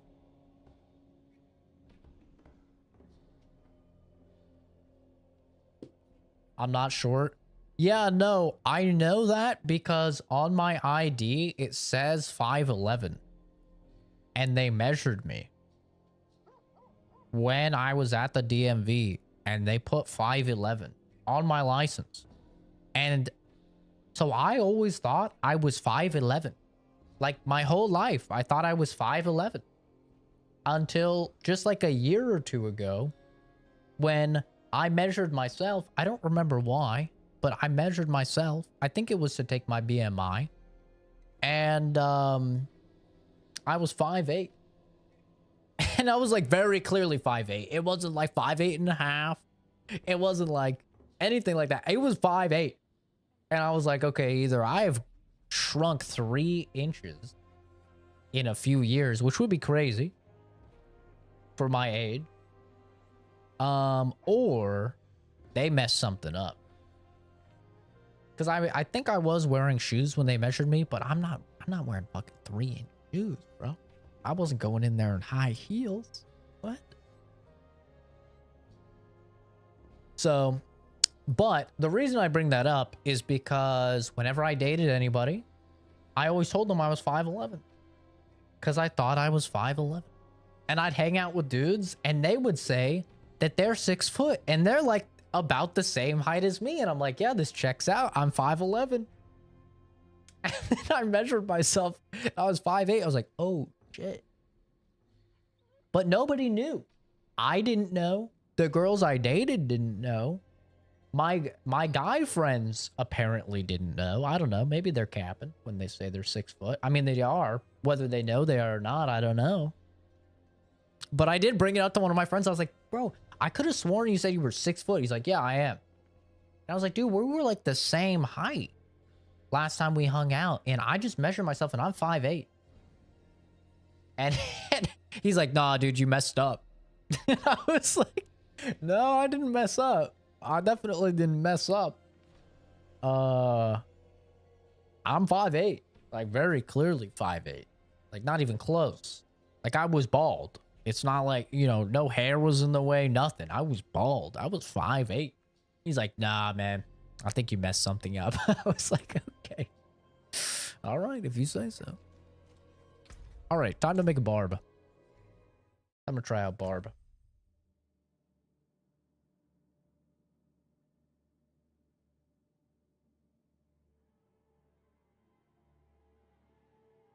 Duck to the wind. Just stretch. I should have thought about that. Great advice. Very good advice. Barb.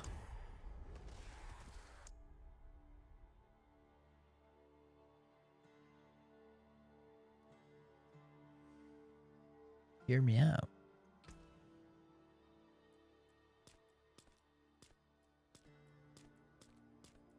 Goth. As white as me. Damn. Damn. Yo, she is ripped. Oh my god. Bro, look at that back. Oh my god. Jesus criminy. Damn. Why she look so angry? I mean, she's a barbarian, I guess. That's fair. Damn. This one looks not as angry. This one looks mad. She looks angry.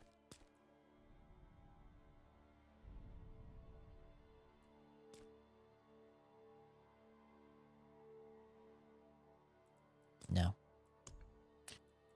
That just looks ridiculous. This looks like the main character in Vikings. Just add like a braid.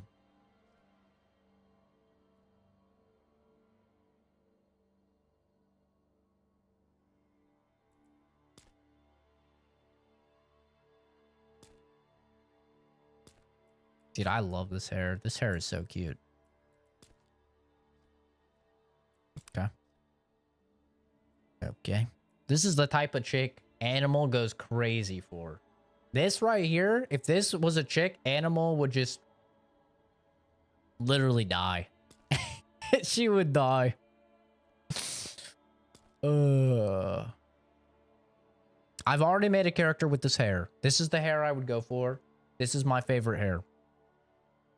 This is my favorite hair because it reminds me of Alice from Twilight, Ashley Green from Twilight, which was a huge crush growing up. I was obsessed with that's her name, right? Ashley, I think. Ashley Green?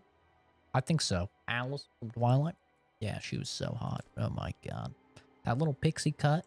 Jeez. Oh, that's cute. Got a little bit of layers in that. Not as goth though. I'm down with the goth.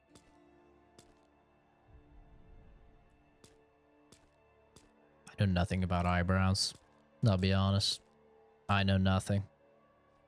I feel like a cut in the eyebrow is pretty goth though. I feel like it fits. I know nothing about him. Hair color. What's this? Black? That sounds cool. What's that look like? What's that look like? Poison. Chat, can you tell me what color to pick? I don't know what to pick. I can't see most of these, I'll be honest.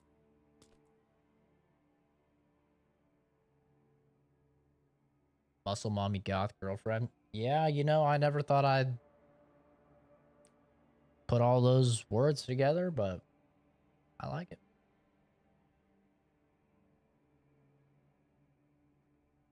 Black, red, purple.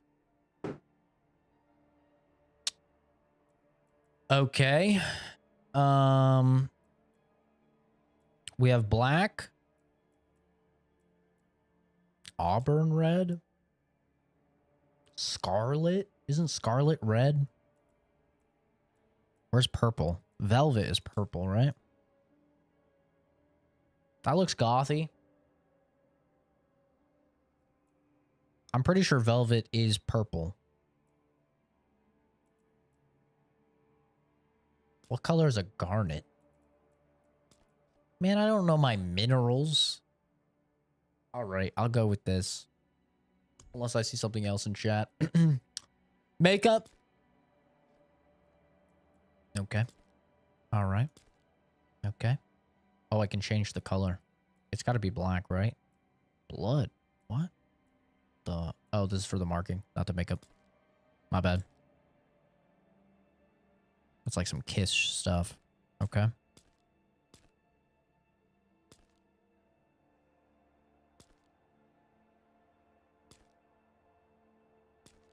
She gotta have a little something on her lips, right? A little something. I look like someone going through a midlife crisis who's fallen into his emo days. This is a female. What do you mean his emo days? What do you mean? This is a lady. Does she not look like a lady? She looks like a lady to me. Now a lady that could snap me in half like a twig, but still a lady. You like black? All right, that's 2 votes for black. I'll go change it to black. I don't know what to put on for this. I kind of wish there was an option to do the lips and the eyeballs separate. I'm really trying to put effort into this after our character conversation, but just know normally I would just not care about any of this. I will never see the character like this, but I'm trying to understand. What is this?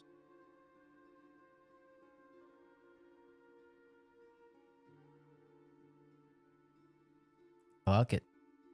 Jewelry. Ears. I'm not a fan of a lot of piercings, I'm gonna be honest. But it does fit a character. That fits so much, but oh man.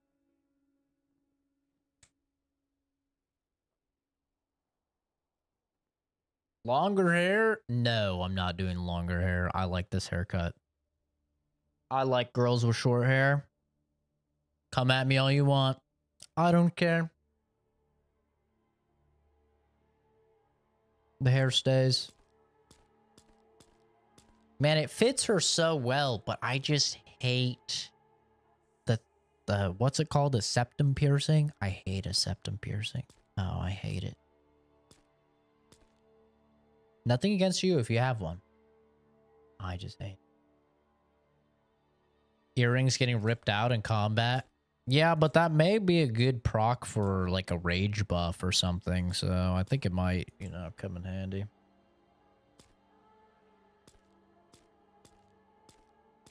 I can't do the septum piercing. I can't do it. And that's the only one that really fits her.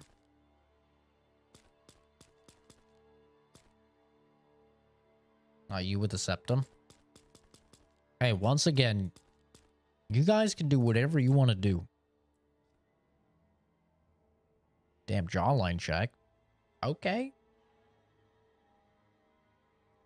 What are these markings? These tattoos?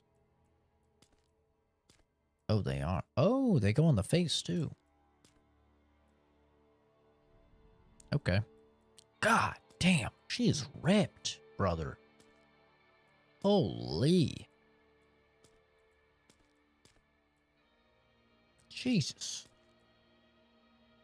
Those are kind of cool.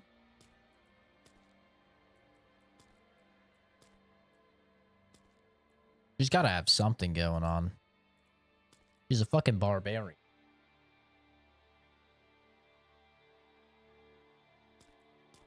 Yasanda is being practical.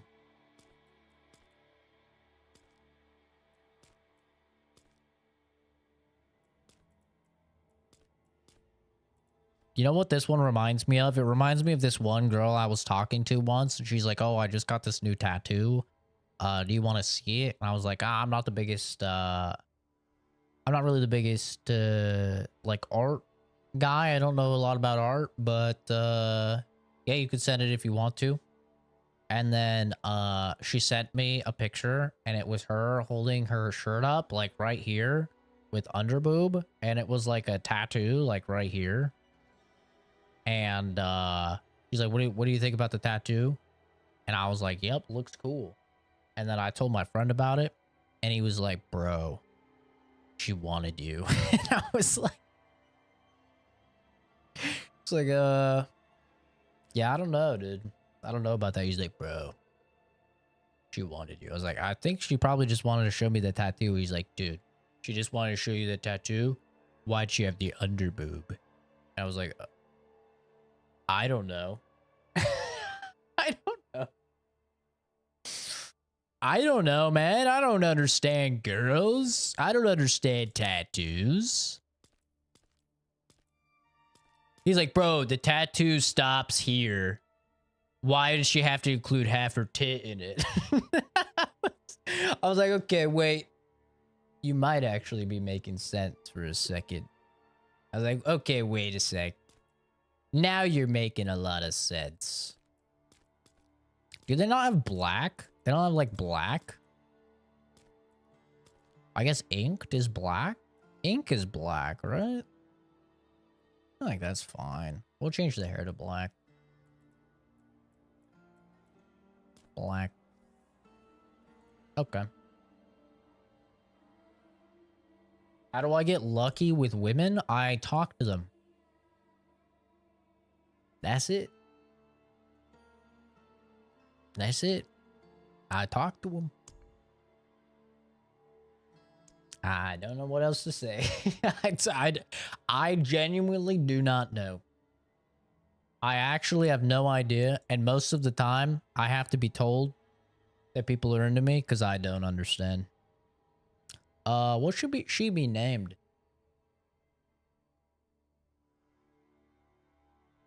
Snoo Snoo?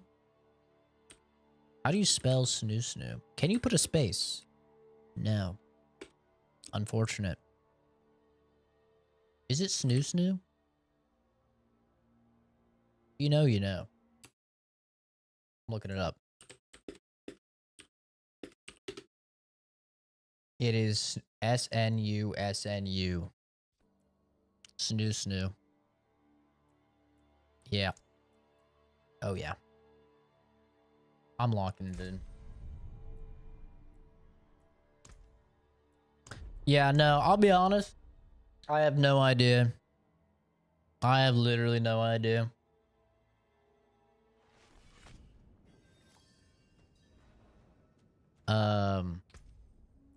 I don't know what I put off because I don't try to put anything on. But I wouldn't say I have a lot of women. I've only like seriously dated probably like 8 women, which I don't think is a lot. But I've only like actually been in a serious relationship with like 4 women. I would say. I think 4. Yeah. So like I've like dated a little bit with a few women, but with men, I've never went on a date with a man. I've never went on a date with a man. I flirted with men. I have had an interaction with a man, but I have never been on a date with a man.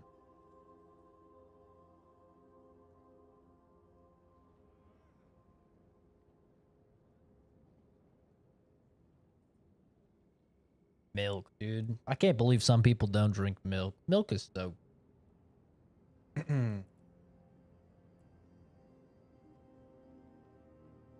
But yeah, I don't believe luck has anything to do with it. I mean, clearly I do something. I just don't know what the something is. I think that's about it. Let me one thing you can do, and this has such a high success rate with women. Women specifically. Men do not care about this. At least in my experience. But if you want to get women, work in forensics. I don't know what it is, but if I tell a girl that, like, when I was working in forensics, when I told a girl I was working in forensics, it was like a switch flip, dude. Like, the interest level just, I don't know what it was, but I've got the Riz. I don't know. My friends say I do, but I don't see it.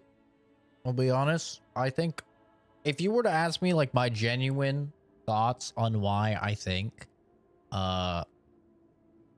there have been more than average amount of women, I suppose I could say, have been interested. I think it's literally just because I see women the exact same as I see men, and I treat them the exact same, and so I have conversations with them like the exact same. Like, I am really good at having conversations with people. That's all it is. That's honestly what I think, because like I talk to dudes, and this is the reason I haven't dated dudes, by the way, is because you talk to them and there's nothing. And dudes like to say, oh, girls don't know how to text or whatever. Girls are great at texting if you are just somewhat interesting and you know how to carry a conversation. It is literally just people that are terrible at having conversation. Like, I talk to these guys and they can't have a conversation with me unless it has to do with a new anime or a new video game. Like, that's like the only thing these guys can fucking talk about. That's it. Maybe they'll start talking about cars or something, or sports. It's like, brother, you have no idea of how to actually build a relationship with somebody, get to know somebody, and like ask meaningful questions that further the dialogue. I honestly think that's all it is. And that's what I've been told by at least girls that I've dated in the past, is that, like, wow, like, I feel like I could just talk to you for hours and hours and hours. Like, it doesn't feel tedious. It feels natural. And I think that's literally all. That's it. It's just learn how to speak with people. And this may sound cringe as fuck. I may come off so cringe, but I'll tell you how I learned how to do it. By playing video games, and especially by playing Mass Effect. It might be cringe, but that's how my autistic ass figured out how to do it. It's like, I literally just pretended I was Commander Shepard. As cringe as it is. But when I talked to somebody, as I was talking to them, I pictured the fucking Mass Effect wheel popping up and showing me options. And I just thought about what would be the option that would get me like the highest point yield. And like, that's all I did. And it worked. And it still works. So like, it might be cringe. And I know it's cringe. But like, that's what I did back in like junior high when I could not speak to women for my life. I could not. I was so nervous and stuff. But then when I was like, what would Commander Shepard say? It worked. It literally worked. And it's still like, it will still go through my head. Most of it's natural now, but it'll still go through my head of like, what dialogue option would be good here? You know? Like, okay, this person is talking about their interests, right? And they're talking about how they really like to read. Should I talk about, like, one of the options I'm sure would be like, oh yeah, I love to read as well. Here's what I like to read.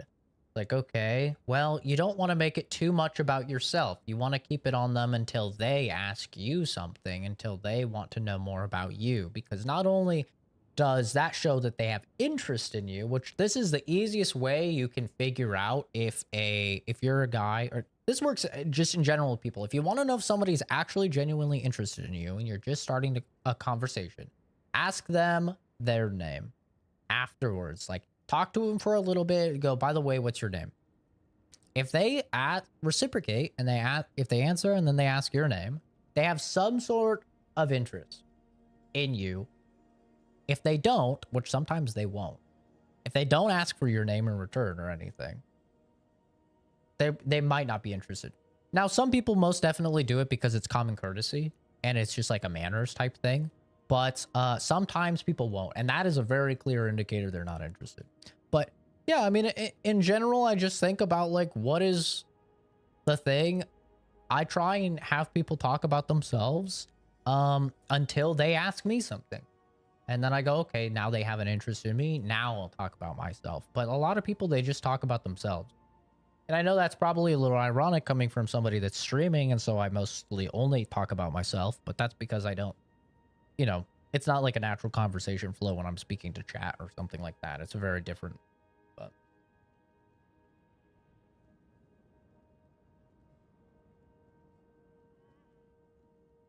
yeah, I don't recommend the creepy pickup line. Times have changed, Kenzie. I don't recommend. You saw firsthand with the Graminoid guy what creepy pickup line does. Okay. Being self-assured, comfortable, unapologetic about your interests is a major magnet for women. Personally, I noticed that integrity or being really calm is extremely attractive. Yeah, I can see that. Like, confidence is definitely key in, I would say, practically every single facet of life, whether that's your work life, that's your interpersonal relationships. Confidence is never going to hurt. The problem is there is a thin line, and I've struggled with this in the past for sure. And I still struggle with this at times, is there is a thin line between being self-confident and coming off as confident and coming off as arrogant or conceited. And in the past, I've really struggled with this, and I often still struggle with it, is you want to, like you said, feel self-assured and come off as self-assured, but you don't want to come off as being better than the person, because that will have the exact opposite effect. So it is this tightrope that you kind of have to walk, where you have to be, you know, content with yourself, probably like yourself, be happy with where you are in life and be happy with the person that you've become. But you also don't want to lean too far into that, or else you're going to instantly push people off once you start to be like, oh yeah, I'm so smart, you know. And like, I used to be like that in like high school. I was so conceited about my intellect until I went to college. I was like, I'm so much smarter than these teachers. I'm so much smarter than these other students. God, I'm so smart. And then I went to college and I was like, oh, okay, yeah, no, I'm not that smart. I was like, okay, no, that was a reality check for me of like, oh shit. Oh shit. Yeah, no, never mind. Never mind. There's a lot of people that are way smarter, you know? And I think that humbling experience is like really good for people, because it lets you know, it's kind of like a real life fact check type of moment. Be yourself for sure, but also not like entirely yourself. Like, I don't want to say lie to people, but you know, I make monkey noises and shit on stream. Now, when I first start talking to a girl that maybe I'm interested in, or a guy, I'm not going to out the gate be making monkey sounds at them. You know, that's not gonna happen.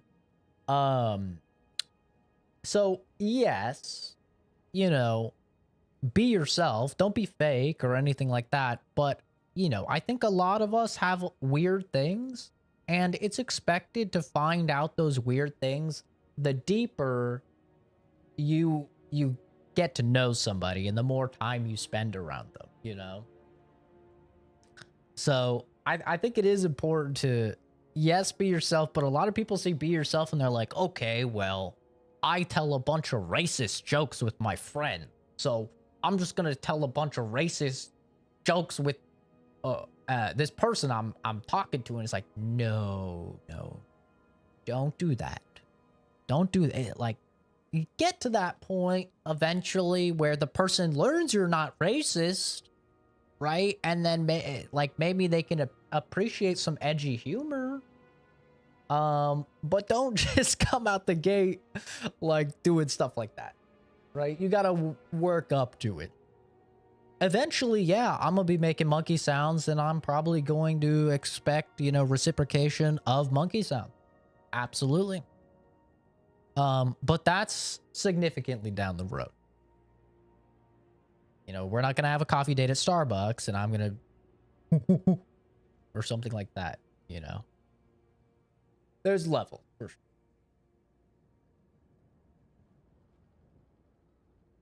Yeah, it takes a long time, and it's not easy to just have like confidence. Just confidence. I still struggle. I struggle with it when I talk to somebody. Like, if you've ever worked in customer service, you'll instantly know. But the most I would struggle with being like cocky and conceited is when I would work in customer service and I would just talk to just some of the dumbest human beings on the entire planet. Like, the type of people, it's like a cartoon. Like, you can't even believe that they're a real human being. Like, you cannot believe that millions of years of evolution led to a being this dumb. And that is when it's really, really hard to not be like, start to get conceited. It's really tough because you're like, I'd be like, listen, Zach, the people I'm currently dealing with are not representative of the population as a whole. You know, this is just, I have to believe this is just such a subset of the population. And they're just outliers. That's all they are. This is not normal.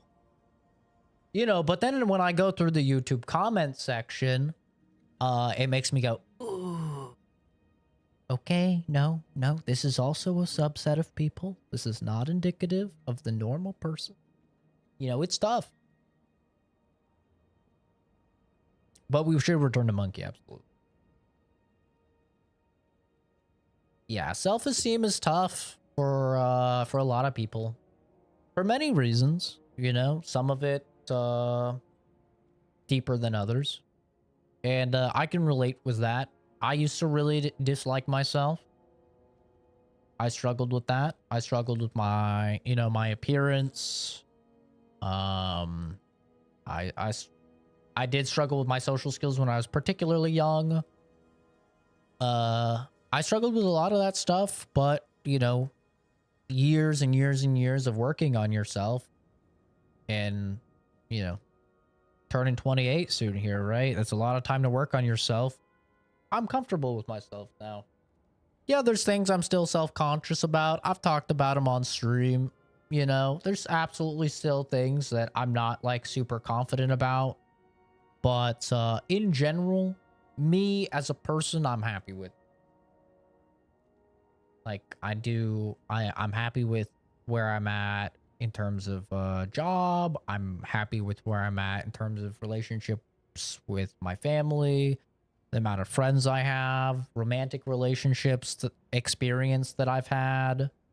Um, I'm pretty happy with myself and all sorts of facets of life. So, but there's definitely like I'm working out again because I'm not very happy with how fat is being distributed in my body.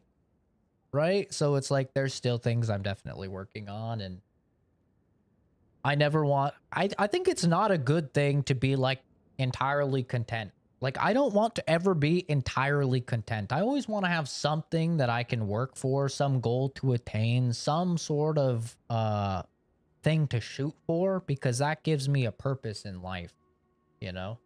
And that's why I didn't just stop going to school after I got my first degree. I'm working on another, and then I'm probably going to work on, getting a doctorate or a master's, because it's like that is a really, for me, it's a good goal because it's something I can consistently work for, and it's something where I feel like I do benefit intellectually from it. I treat my brain like a muscle. I feel like I always got to work it out, or else I can feel myself start to slip. Just a baby. Yeah. Tell that to my chat. Yeah. They call me old man all the time.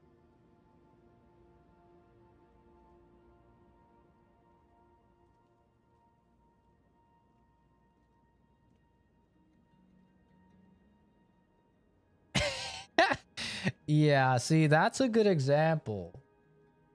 Spoke about being pushy. He was like, oh, you're just scared. It's okay. We're going to work on that. You'll be my girl. That's a great example of one, you, two, probably just like way too much confidence coming out the gate to the point of they're making it seem as if like I don't know, it's just like overbearing in like a kind of a creepy way, in my opinion. I would never say that to somebody personally. Can you imagine, dude? That sounds like something I'd say to someone approaching them in an alley. Don't worry. You're just a little scared, but it's okay. I'm gonna make you my girl. Yeah. No. No, I'm good, actually. That's quite all right.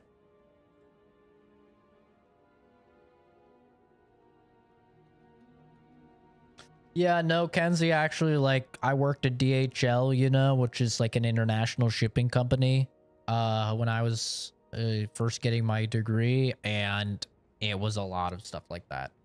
It was like, hey, so the estimated shipping date says the 10th. Why the fuck is it not here yet, you piece of shit? I was like, let me pull it up. Can I get the tracking number, please? I'm really sorry for any inconvenience. May I get the tracking number, please? I pull it up. I'm like, well, it does see that you ordered. It does. I do see you ordered this yesterday. It says it is going to get there on the 10th. It's looking like you did pay for 5 days shipping.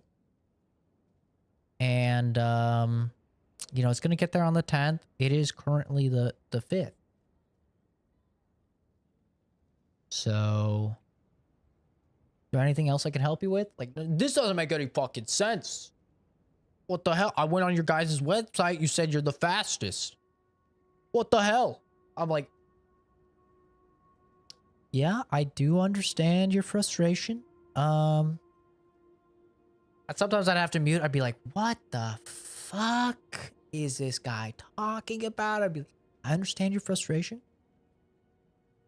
We could be the fastest if you get the overnight shipping, which is guaranteed within approximately 12 hours. But you did purchase the 5-day shipping. So that is going to be 5 days. It's like these are like real humans, man. It's crazy. Thanks for stopping by, Sunday. Crepe sounds delicious. Have a great rest of your weekend. Yeah, I feel like you can. There is a little bit of credence to the saying, fake it until you make it. There is a little bit of credence to that because, like, for example, me back in junior high, I was absolutely faking it, trying to talk to girls because I was trying to be Commander Shepard.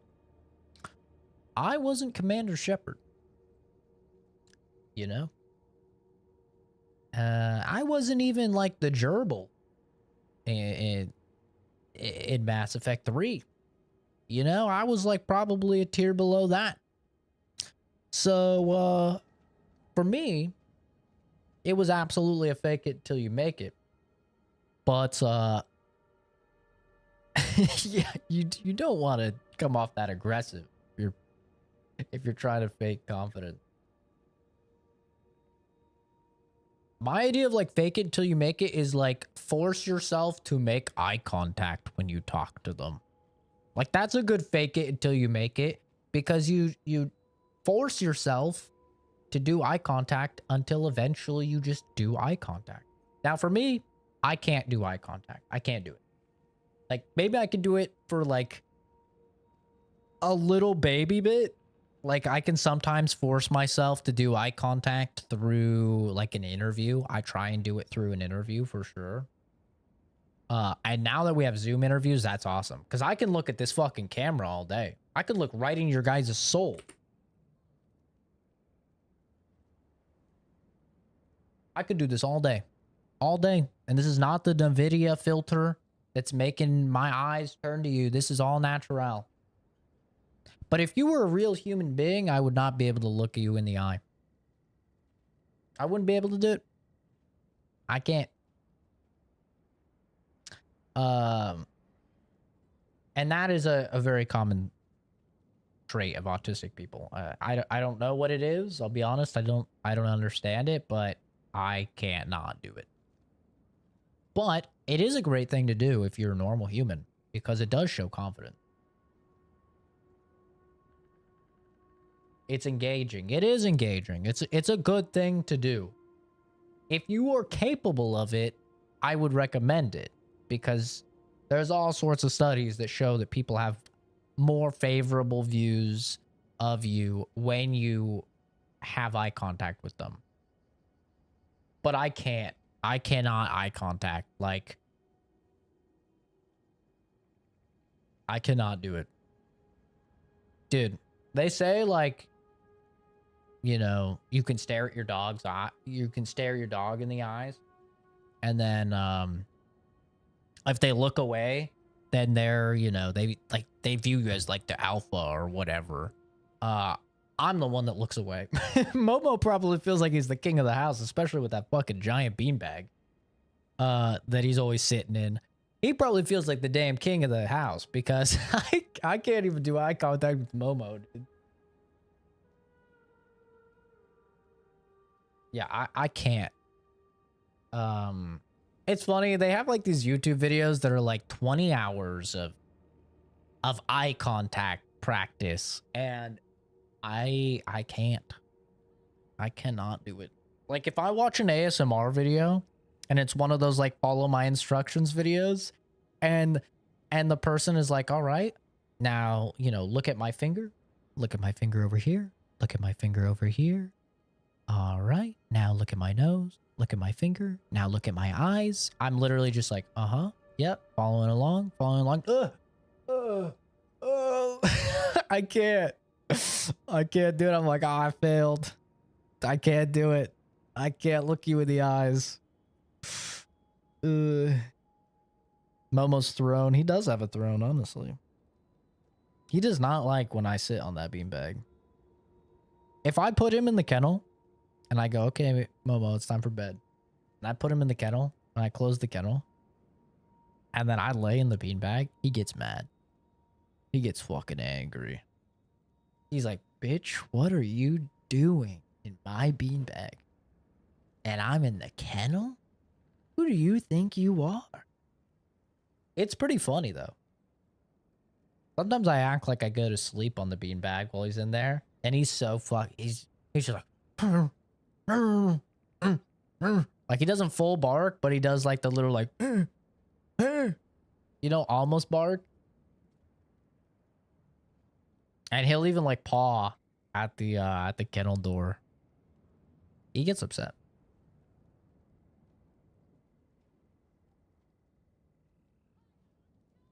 Feel sorry for Momo being royalty, living in squalor. Living in squalor? Are you out of your mind, Kenzie? I treat Momo better than Fuzz treats you. I treat Momo better than you treat your own children. How dare you? I spend so much money on this piece of shit. Oh my god, dude. I'm taking him into the vet every month. Hundreds of dollars every month.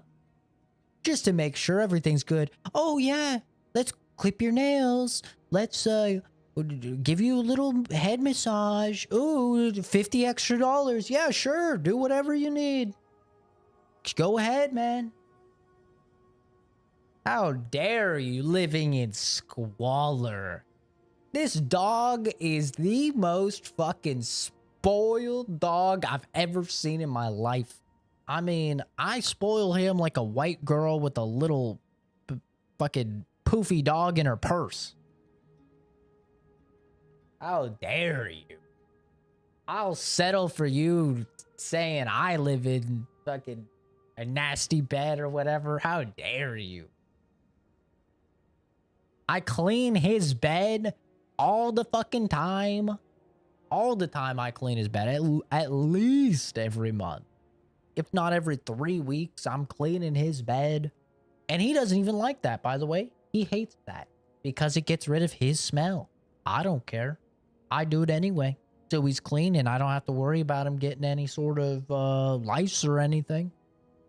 I clean his fucking bed, his kennels in He has a giant kennel. You see how small of a dog he is? And you see the Goliath kennel I got him just so we could have extra room? You could fit 10 Momos in that fucking kennel. Literally. The kennel is made for a fucking wolf on steroids. How dare you? How dare you? Momo is so spoiled. He's got a fucking mansion. He's got a giant beanbag. He's got a beanbag bed. He's got a bed in the kennel. He's got my bed he can lay in. He's got a bed in front of the door. He's got a bed under the desk. Just because he likes to sometimes he gets hot in one bed and he likes to move to another bed. I mean, this dog has beds everywhere.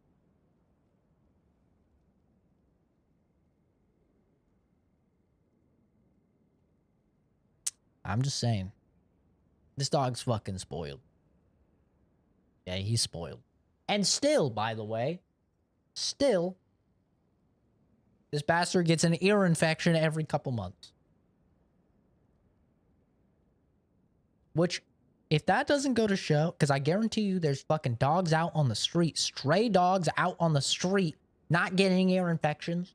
So if that doesn't go to show you that me, who never gets sick because I live in my own filth, allegedly, is the way to go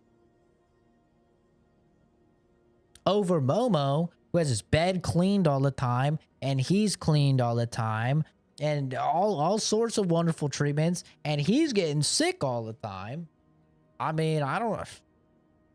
Proof is in the pudding. And this pudding has an ear infection.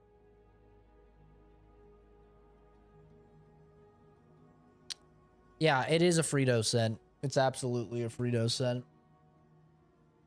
It is.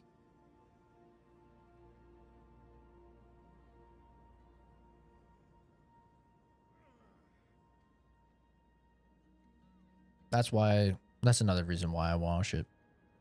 It is a Frito scent.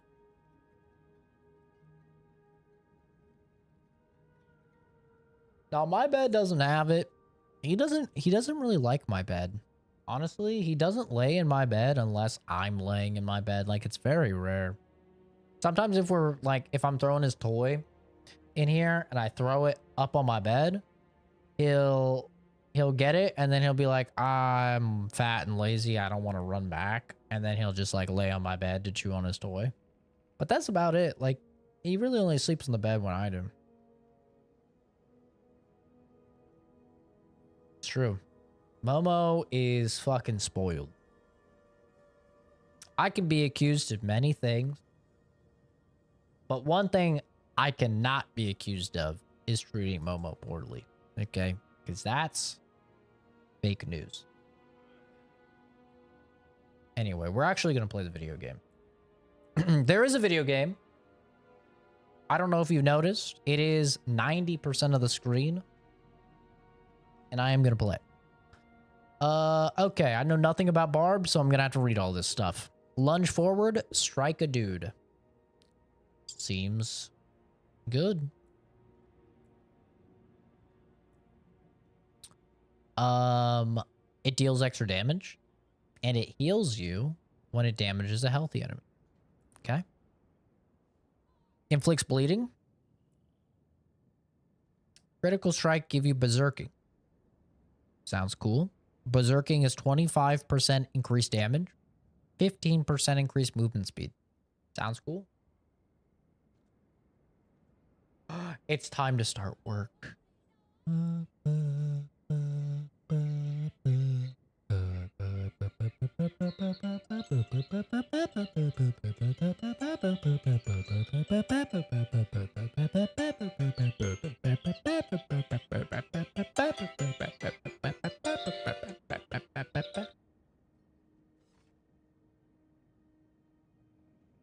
Hell yeah, mill. Cheers to the mill. Nah, I mean, she did get me on a rant, but I've been on a rant for a hot minute now, talking about all sorts of dumb shit. Okay. Bash the enemy with your weapon. Requires a bludgeoning weapon. Dealing damage after bashing your enemy 4 times. It will clobber.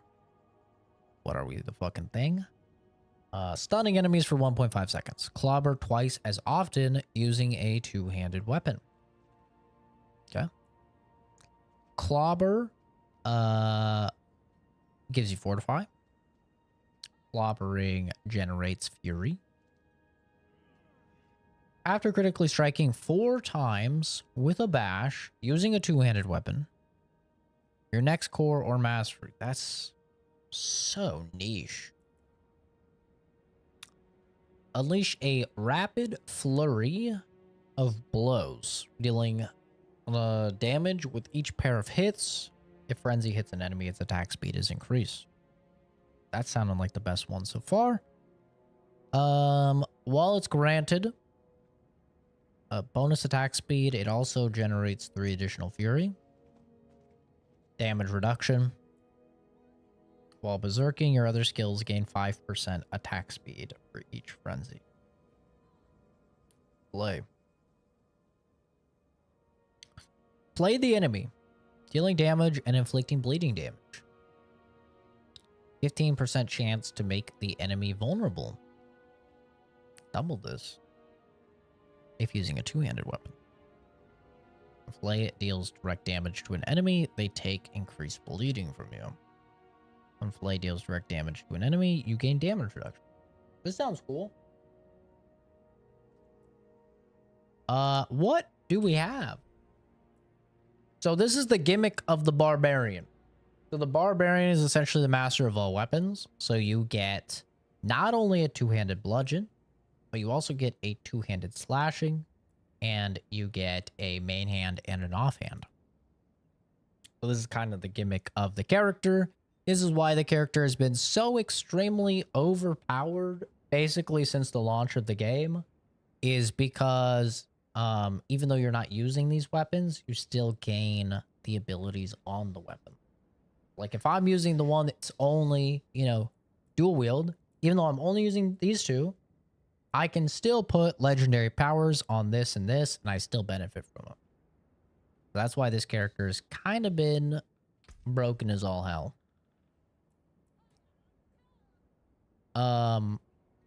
But in general, vulnerable is is goaded. So I'm gonna take that. All right, now the big choice. Whirlwind. Rapidly attacks surrounding enemies. So this is spin to win. Gain fury for each time it deals direct damage to an enemy, or 4 against elite. Oh, right. So these have a cost, and then these generate it. Fury. Okay. Fury. Each time Whirlwind deals direct damage to an enemy, or 4 Fury against elite. After using Whirlwind for 2 seconds, it deals 35% increased damage until it's canceled. So this is literally just spin, spin, spin, spin, spin to win. While using a slashing weapon, it inflicts 40% of its base as bleeding over time. Hammer of the Ancients. I'm not even going to look at that because it's bludgeon, and I don't care for it. Rend. Cleave enemies in front of you, dealing damage and inflicting bleed. Dealing direct damage with Rend extends the duration of it vulnerable on enemies. Rend deals more damage to vulnerable. Okay. Interesting.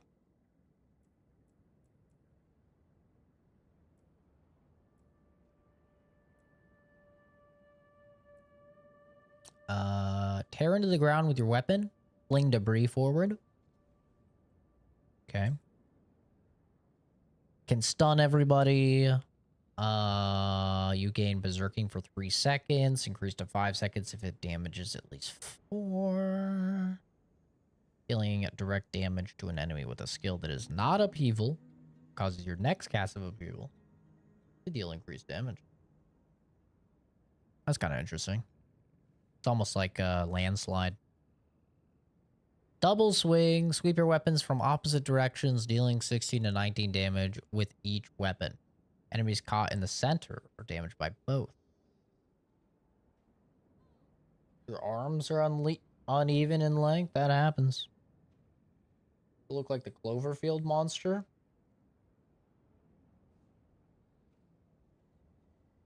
I don't remember the Cloverfield monster, but I doubt it. I'll take the hat off. I know I probably have hat hair. I can't really see myself. I can look here and then I'll see myself in a few seconds.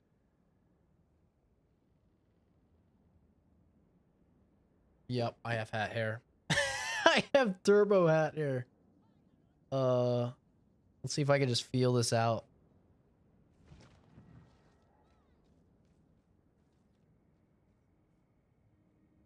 Okay. Wait, I'm gonna move my fucking webcam over here so I can actually. Oh, I don't think it's gonna work. Oh, I don't think it's gonna work at all. The shit is too flat.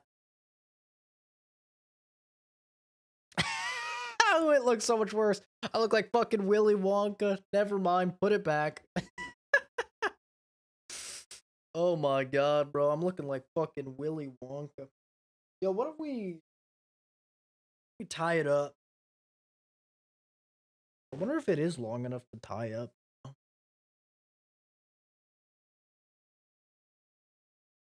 Maybe not. It's almost.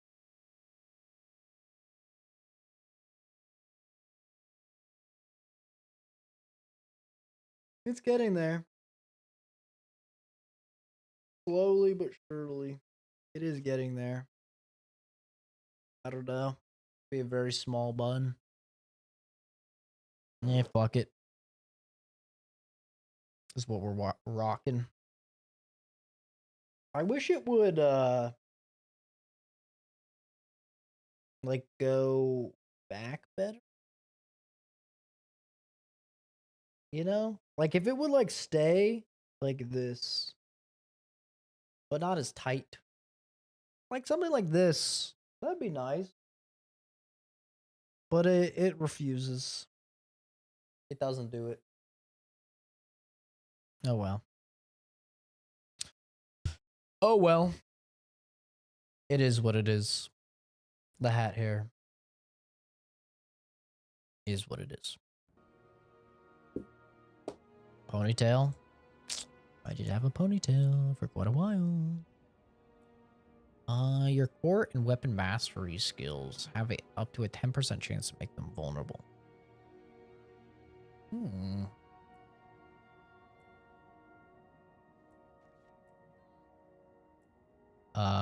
I think I'm gonna use this.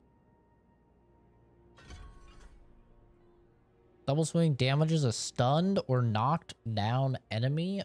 Gain 25 fury. Casting double swing while berserking grants 2 additional seconds of berserking. Hitting an enemy with both hits of double swing makes them vulnerable.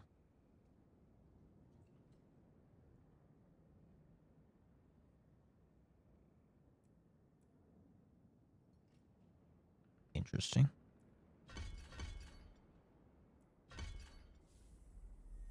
Let's see what these are.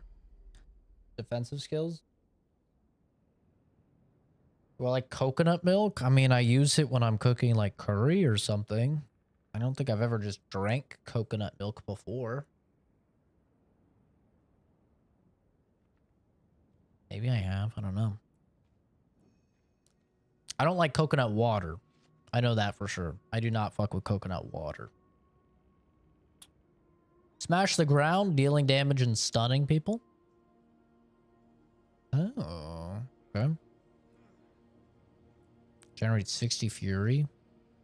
Reduce the cooldown of your ultimate skill. 2 seconds for each enemy damaged by stomp. Max life. Damage reduction against elites. W's. That's nice. Bellow a rallying cry, increasing your movement speed and resource generation. Oh, that's nice. Oh, I like that. Unstoppable. W. 20 fury. Grants you an additional 20% resource gen. Fortify. I don't really like Fortify, I'll be honest.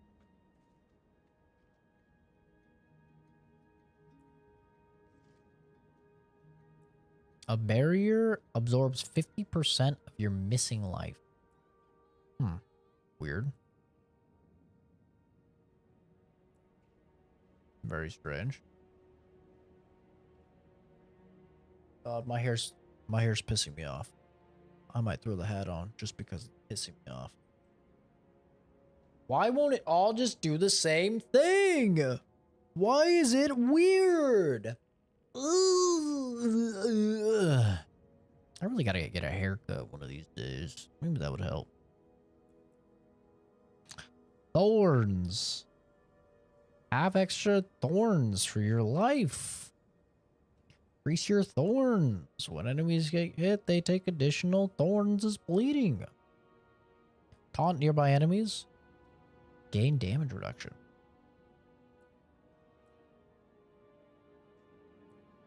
Yo, there's a lot of these are really good.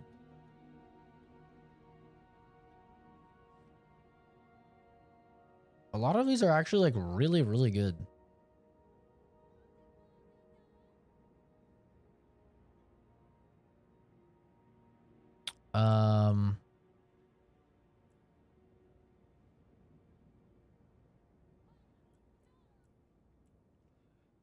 Like I kind of just want to take a bunch of these.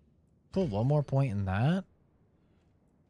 And then I kind of like this. Stun them. Don't really care too much about that. I kind of like this. Get unstoppable.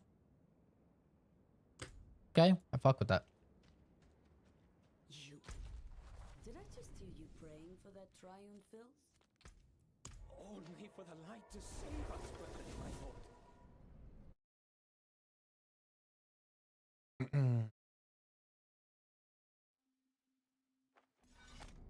I'm gonna probably have to go to bed soon. I'd like to get a little bit of progress up. What's this do?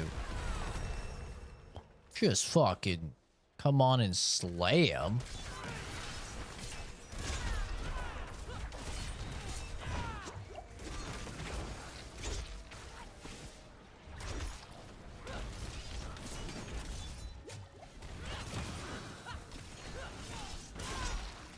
getting kind of cooked here.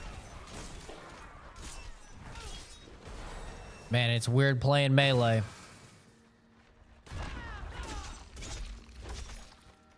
I have not played melee in a minute. And let me tell you, it is weird. We be chopping.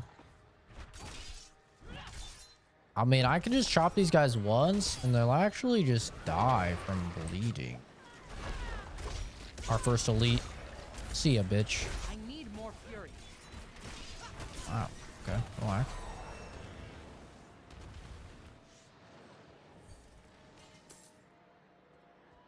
Weapon expertise. Shift C to see class up.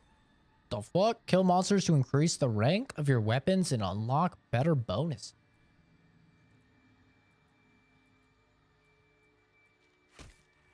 Okay, that's cool.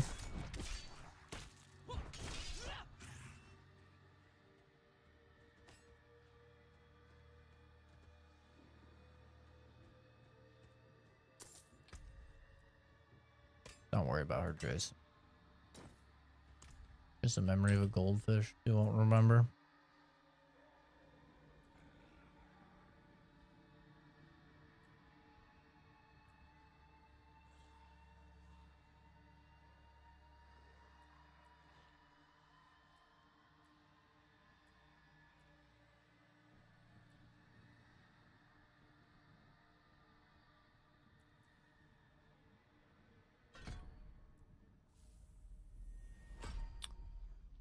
Kick. Throw a powerful kick that deals damage and knocks back enemies in front of you. Enemies who are knocked back into terrain take an extra damage. Okay, that's cool. I almost just said something I am legally not allowed to say due to NDA. That was close. Bellow a mighty war cry, increasing your damage dealt for 6 seconds. Nearby allies, 3 seconds. Kind of cool. These are brawling skills.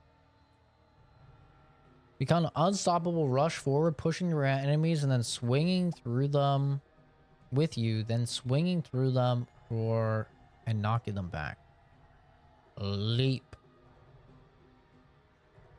Deal damage. I kind of like to leap.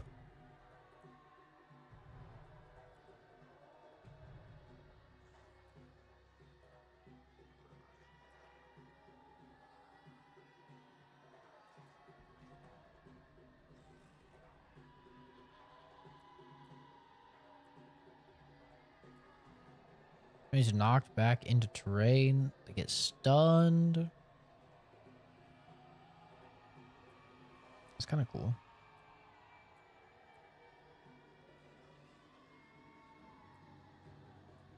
Charge makes them vulnerable? What the fuck?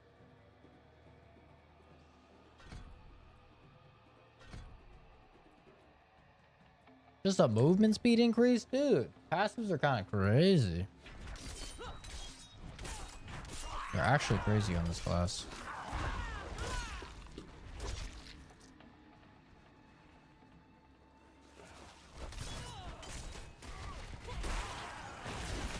Oh, that was sick.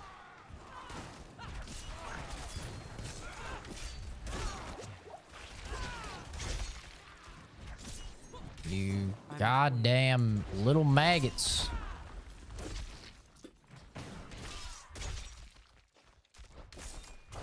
I'm chopping these maggots up. Chopping them up. I'm gonna eat them. Delicioso.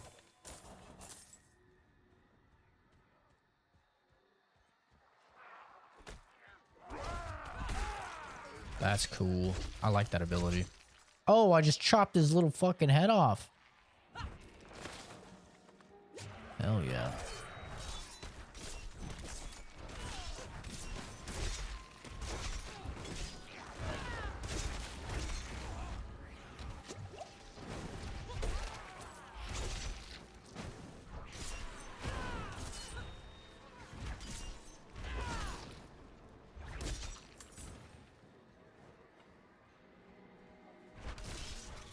You die now.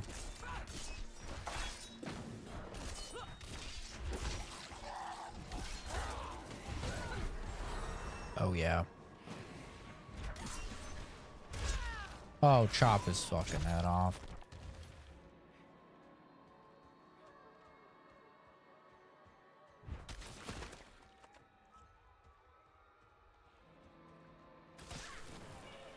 Uh-oh.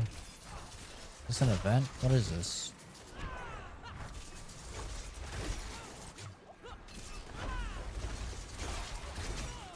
I don't have enough fury. Shut up.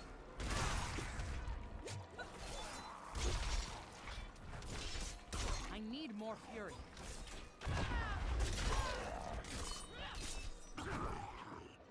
Okay, this basic attack, for lack of a better word, suck. These things suck.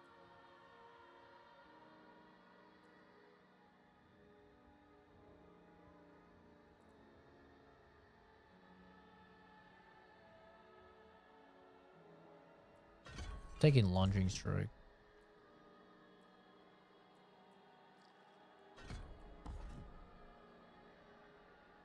Try a lunging strike.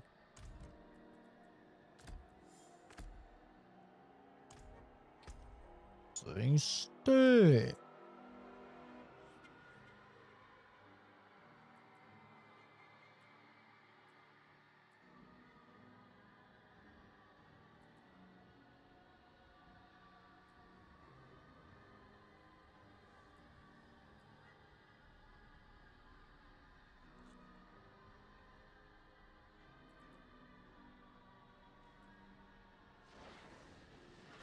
Oh god.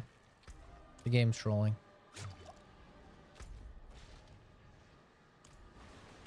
Game is actually trolling. Dude, what is this horse? What is this brokey horse? Ewy.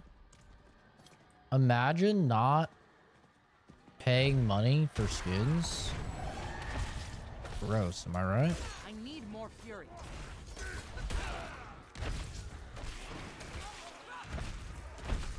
Oh, this uses a bludgeoning weapon. That's why I wasn't going to use it.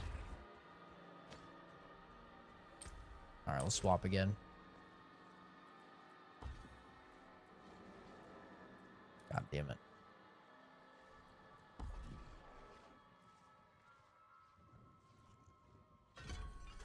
I'm gonna frenzy.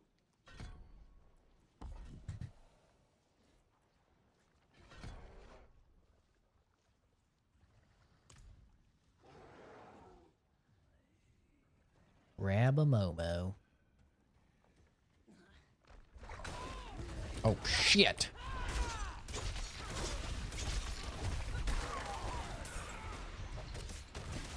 Uh-oh. Uh-oh. Uh-oh. They put my skill on the wrong I slot. don't have enough fury.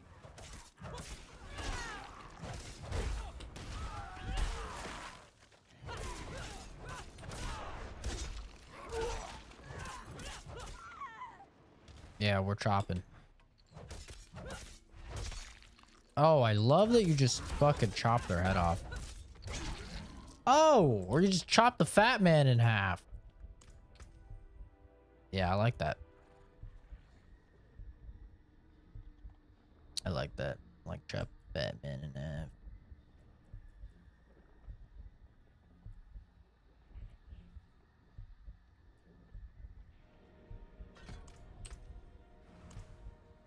Will you, video game, can you let me read some fucking stats, man?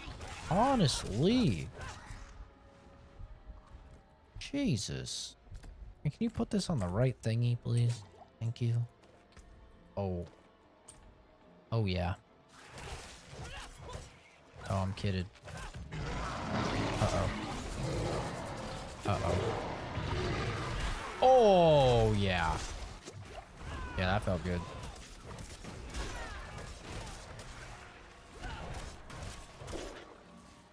Come back here. You never should have come here. Now you're gonna pay. Oh yeah, we're chopping them up. We are slicing. And occasionally dicing. Chop chop, baby.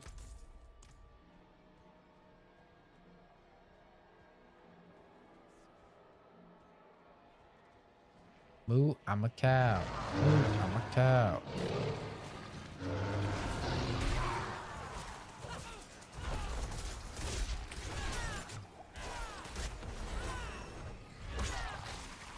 I'm out of fury. I gotta say, it's really weird playing a character with generators and spenders now. After playing Sork, and how good playing Sork feels. Because you don't have to worry about using your basics to be allowed to use your fun skills.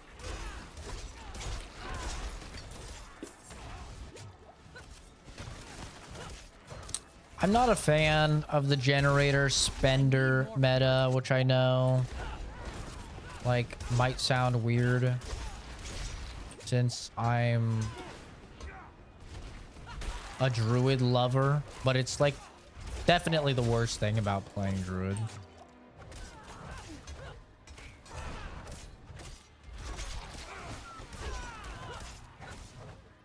It just doesn't feel great to have to like cast this skill, for example, in order to cast a fun skill. Some oversized spiders. What is wrong with you?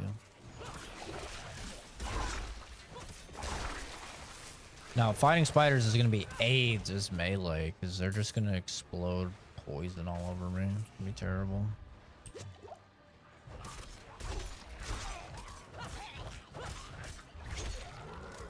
I do like chopping their fucking heads off, though.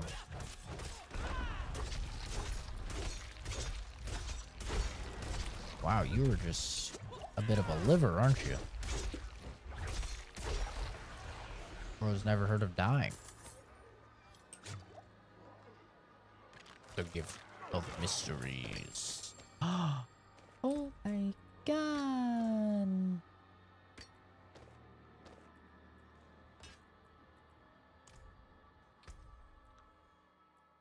What do we got now? What is this? Weapon mastery. A rupture. Skewer enemies in front of you, dealing damage, which is guaranteed to overpower. Then rip your weapons out, damaging them for their total bleeding amount and removing all bleeding damage. Cool. Okay. Some cool, like, little bleed builds that you could make, for sure. Oh my god, the game is just so determined to not let me. I need more fury. Well, just get angrier, bitch. What do you mean you need more fury? Isn't fury literally just you being mad? Just get mad at the fact that you're not mad. Anyway. Steel grass. Throw out a trio of chain. Oh, that deal damage. Sounds kind of lame.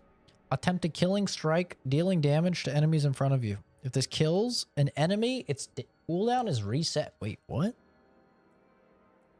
What's the catch?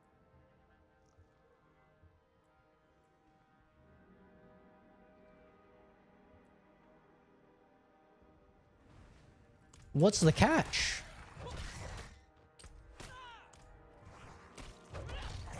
These what? I don't understand. There has to be a catch, right? There's no way it does fucking 200 damage. I'm taking.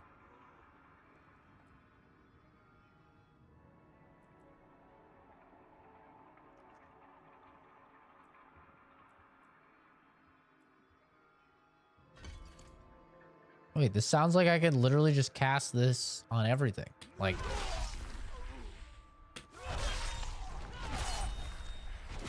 Wait, how's this fair? I'm low on fury.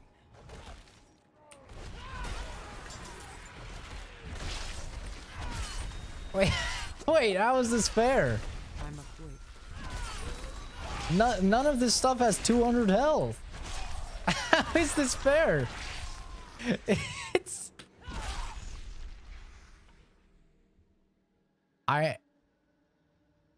Wait, this is crazy.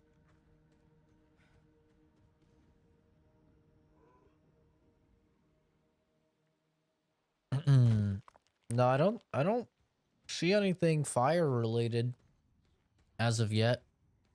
There's not really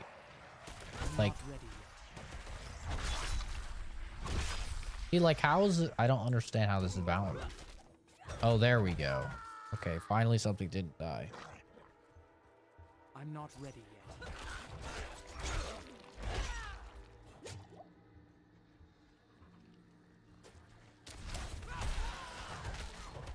I'm not ready yet. Uh-oh. I don't have enough fury.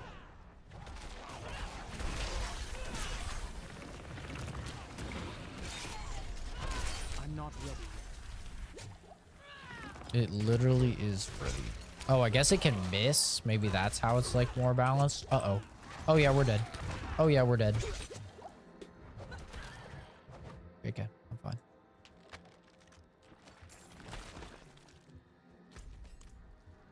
Ooh, the lag.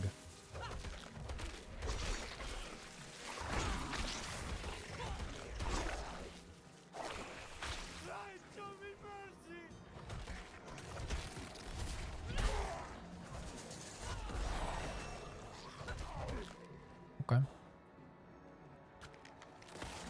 Maybe chopping.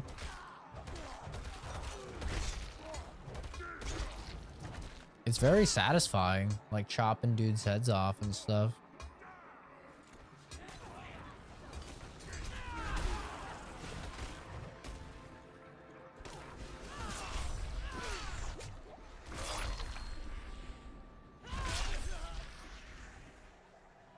Life drain healing. There is, like, that is one of my probably biggest complaints about the game, is there is life on hit and life on kill, but like it's so bad I'm not ready. that it's like literally never ever good. And it's definitely like one of my biggest complaints with the game, is that I wish it was good. Like, I wish I could actually make like a lifesteal build or whatever, and you're just like chopping dudes up and healing from it. But, you know, at the end of the game, you have like 24,000 health. And like the best roll you can get on it is like 200 or 300 life. You know, it's just like really, really bad. So it's like just inconsequential.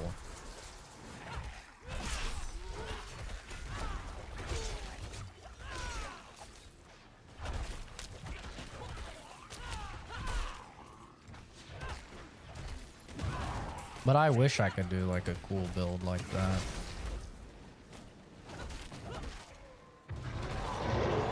Oh, that's not ideal.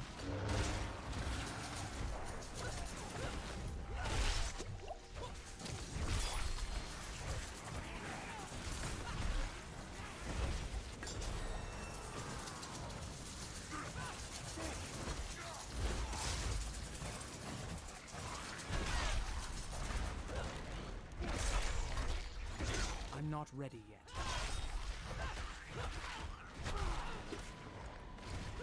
The charge feels really good though. It's probably not as good as Leap. It's definitely not as good as Leap for like a movement option, because Leap obviously gets you like verticality.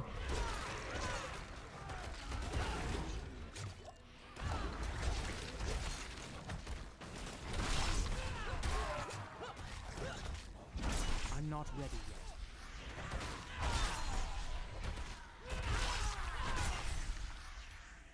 Hello, Steven.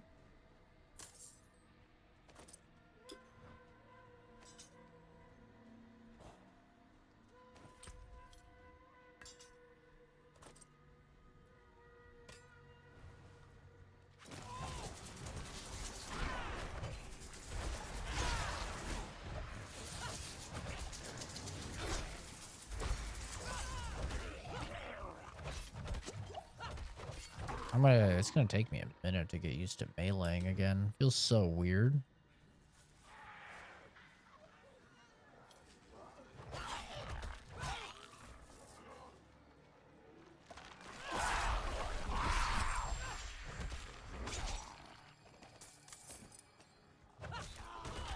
Our first ring.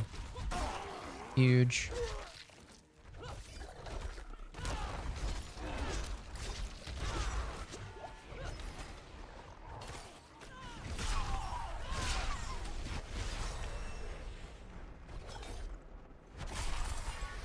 Killing Strike is pretty cool skill. It's not often that this game has a skill where I'm like, okay, what's the catch? Because it just seems like really fun and really really cool, you know? It doesn't really happen very often. It's kind of nice to see. It's refreshing.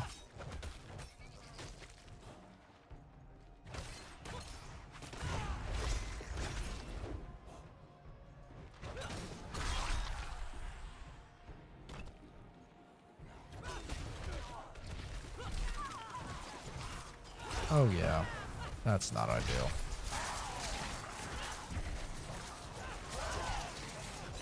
Leave Brittany alone.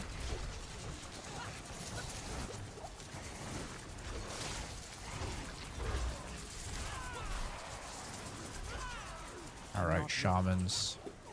Enough of your shitty little instrument.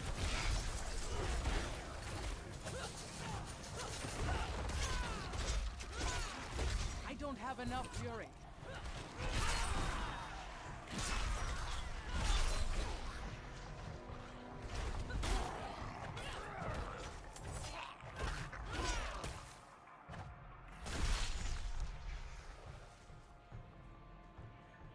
Have I checked the log lately? Oh, the dream log? No, I don't think I have. I'm about to have my very own fucking dreams. Let me tell you, I'm finally getting tired.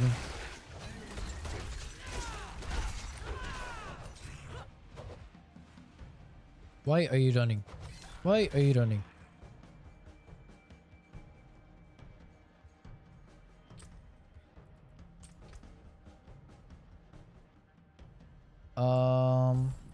Wait, take a point on that. I took a pill and a pizza.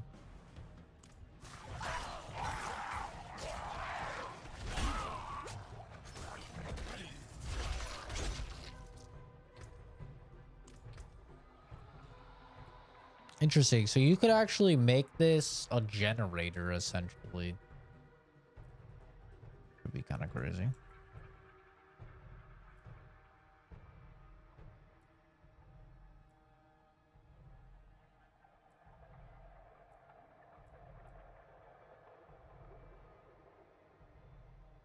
Hmm.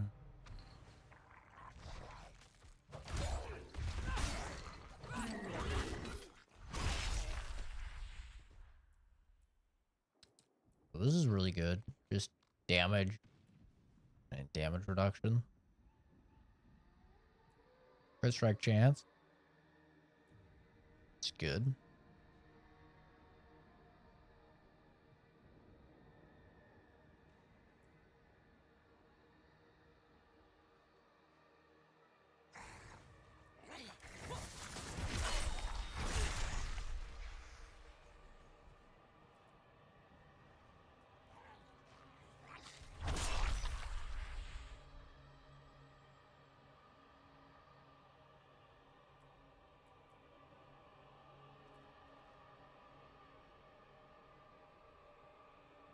Yeah, I'll have to check next stream.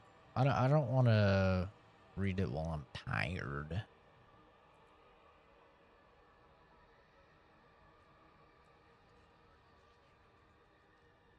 Generate more fury.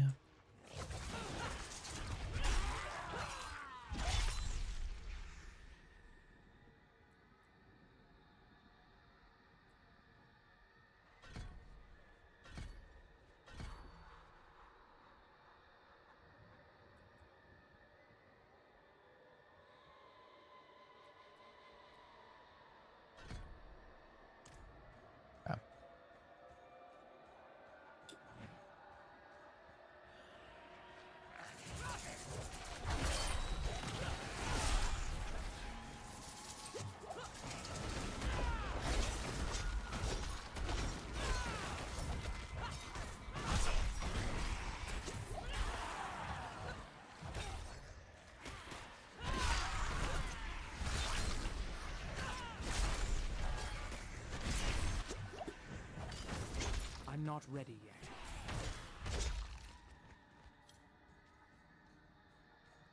Try to blame you for your lost streak? Lol. Hey, maybe me and Cake Eater have more in common than you realized.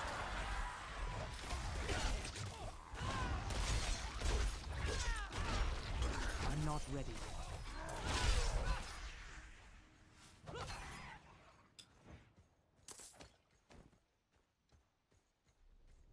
I knew I liked her.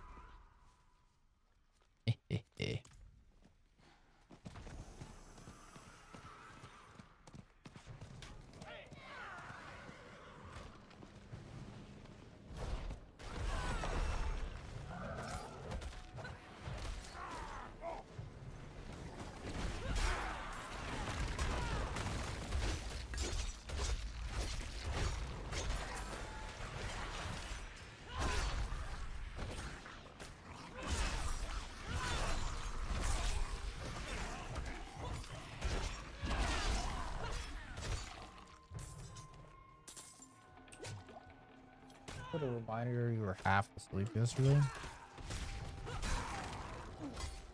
Yeah, we all have bad days.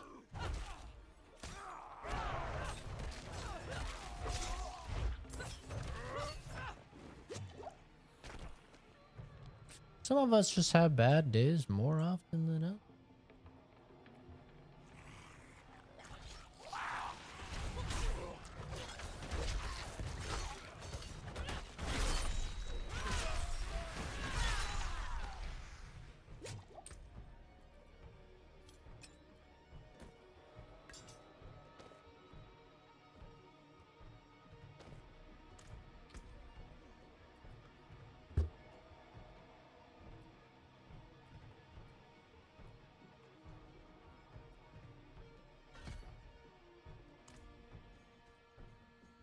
As a boss over.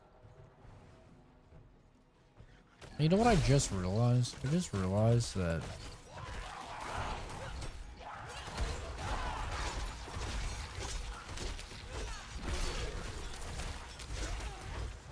rage goes down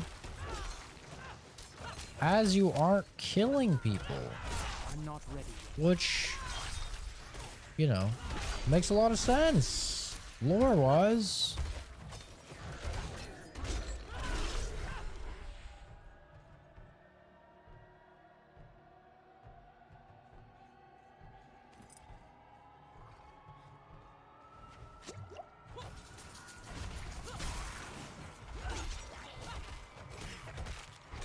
I must wait. Genuinely might take the thing that makes this a generator because it's just cooking.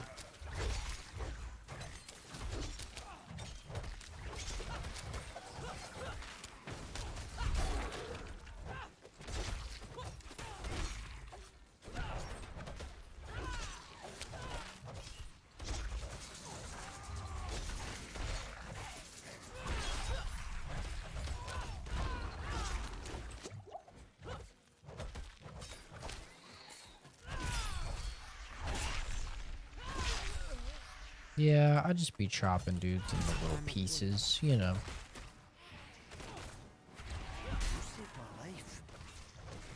You saved my life. Well, cheers, laddie.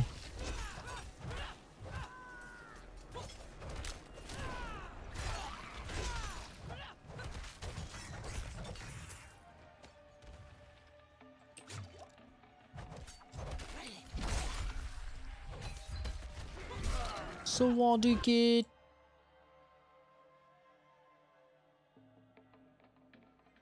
Wow, my singing is that bad. I started singing for 1 nanosecond. And it kicked me from the fucking game.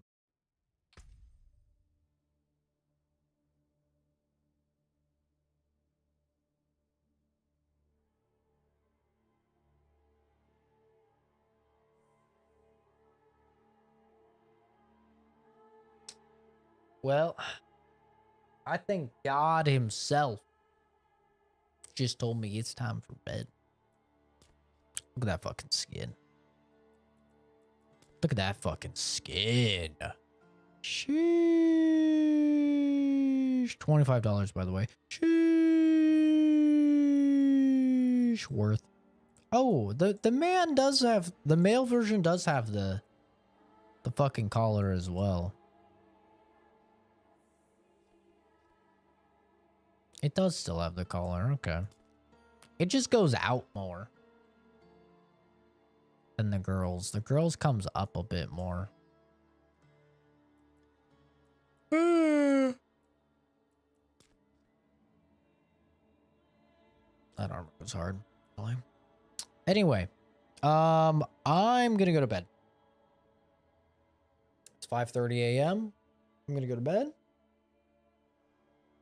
Normally I'd be starting my work day. Not today, baby. I'm gonna eat the rest of my Texas toast in bed like a freak. Thanks everybody for stopping by, hanging out. I do indeed appreciate it, as always. Will I stream? No. No, I won't. I will not be streaming today. Today isn't Sunday. But I would like to beat Dragon Age Origins before Wukong comes out. Wukong comes out on the 20th. So,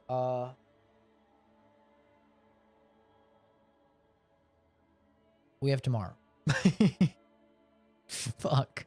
I didn't realize it was so... Wait, I thought... the 20th was on Wednesday. Nope, it's on Tuesday. It is on Tuesday. So, Black Myth Wukong, we'll obviously be playing that when it comes out on Tuesday. So, I guess we're going to try and get through Dragon Age Origins tomorrow.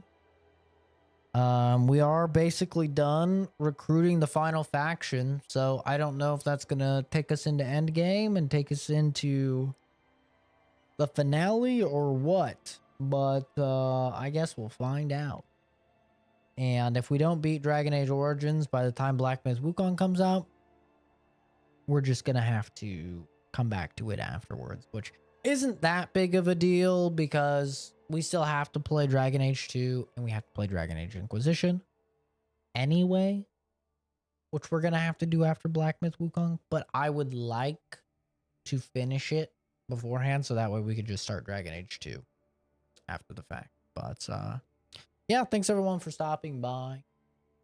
Have a great rest of your weekend. Enjoy it.